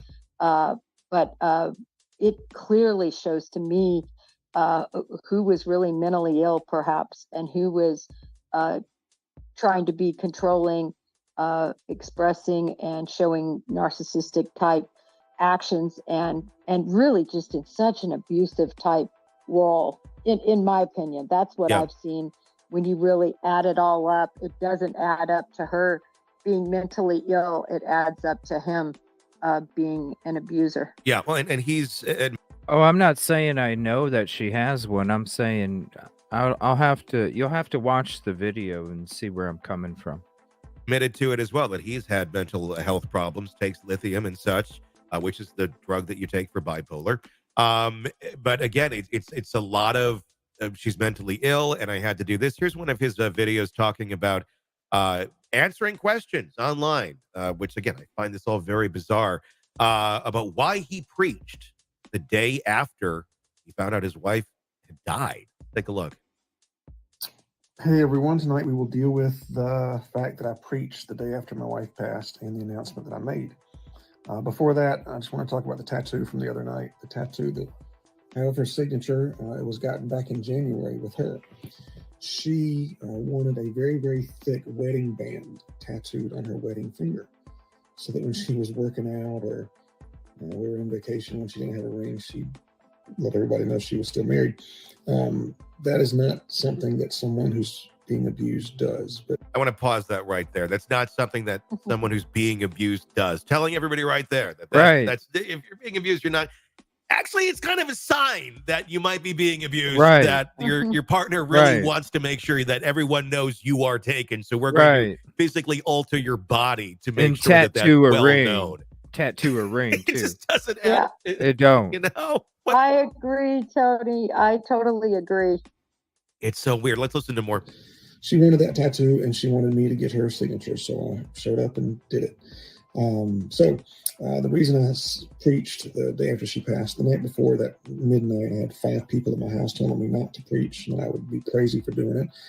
I didn't listen. And it's because at first I didn't believe it. I spent the past 3.5 months doing everything I could to keep her alive. My goal was every single day to find somebody, some way to get her medicine, because I told them that she was going to commit suicide if she didn't get her lithium. And I went to her pastors, counselors, doctors, policemen, judges, friends, family, roommates, everybody you could possibly think of, and nobody believed me. So to get that call that night that it happened, I'm sure you can imagine what a failure I felt like, as well as this just can't be true. It can't be a worst nightmare. There's no way. And so I think maybe the family was playing a trick on me or something. The other side of it was, I thought if it is true, I don't want to deal with it. I don't really do anything. I want to just keep living my life as if it never happened, because I was not ready to believe that it happened. So the next day I preached like a fool, and then I made my announcement for everybody to be quiet and leave, because like a moment of silence, like you do, in respect. I did it kind of like, I don't want anybody to be talking about suicide or mental illness or asking me questions, or I just wanted them to leave and go talk to Jesus about it and then talk to me at some later date. I was not prepared to deal with any of it at all. I'm sure that's why you should have took a break. To be trying your best to keep somebody alive and then to find out they passed, and then how do you handle yourself in that next 24, 48 hours? I don't think there's a manual on that. So if it offends anybody, I apologize, but I did the best I could with what I had. There's not a manual on it, but it sure as hell wasn't that. You know, I always say when these people start going out and talking, we've seen it in different cases, right? You shouldn't need a manual. Look at the Petitos, the sincerity, the heartache, the pain, and many other parents and many other loved ones when they lose a loved one. There's nothing that seems sincere about anything he has to say. In fact, I think I read the obituary, and in part of it, he said, and leaves behind a great husband who's one of the best preachers around, or words to that effect. I thought, who writes that? Half of the obituary is about him. I have it here in one of these documents, and this is not it, but when I highlighted it the other day, it's in one of these piles here. It's halfway about him, about what a great preacher he is. Here it is. Here's the obituary. Here's the highlighted parts. Those are the parts that are about him and praising him, which is so weird. And there's even like passive aggressive bragging about she loved her ice bath, nice car, sauna, house, etc. Just kind of getting that in, like, and just really showing I was giving her this great life. It's all wonderful. Everything's great here. Everything's super. Really, because she talks about abuse. She has even posted a pretty sane video with a lot more cohesive than his videos have been. I'm glad they're saying right this. before she passed, talking about abuse and getting help for it and recognizing I'm glad they're it. saying this. It's so weird. I mean, at the least, he's a narcissist that seems to be very opportunistic on the death of his wife because it gets a lot of attention towards him. At the worst, I don't know. I know there's an investigation that is continuing on in this, and I know the local authorities have asked the FBI for help. I believe, if I understand correctly, they're trying to look at some sort of interstate harassment that may have been going on to put further resources into it. But there certainly is a lot of smoke here. I don't know, and I'm not saying he killed her by any means, but this certainly does require a little more looking into, I think.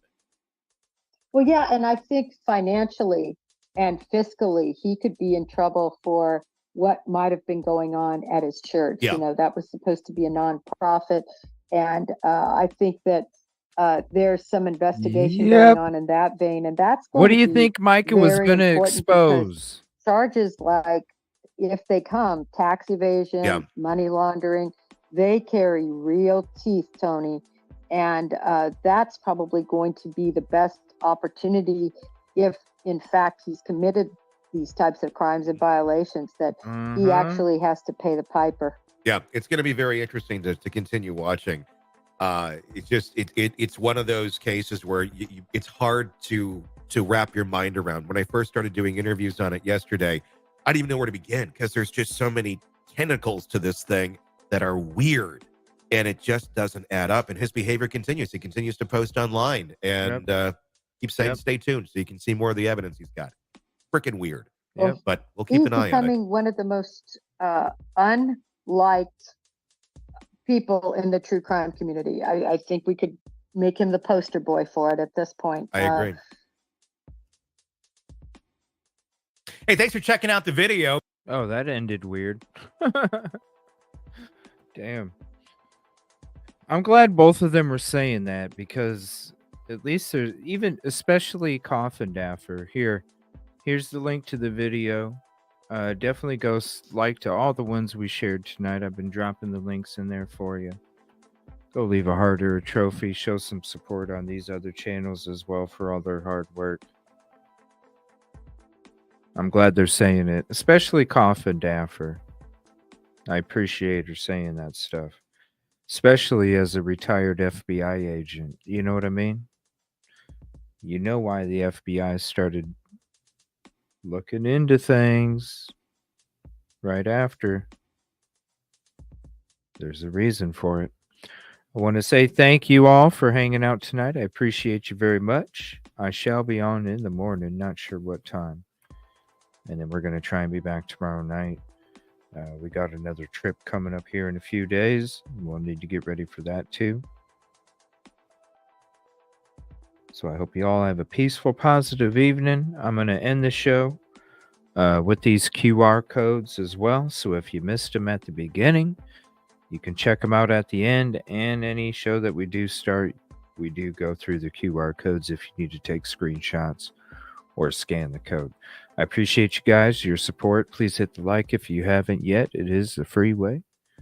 And I will see you on the next show. Appreciate you. All right, we're going to go ahead and share these for you as we close out.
Can you let a supervisor know that I have a case report?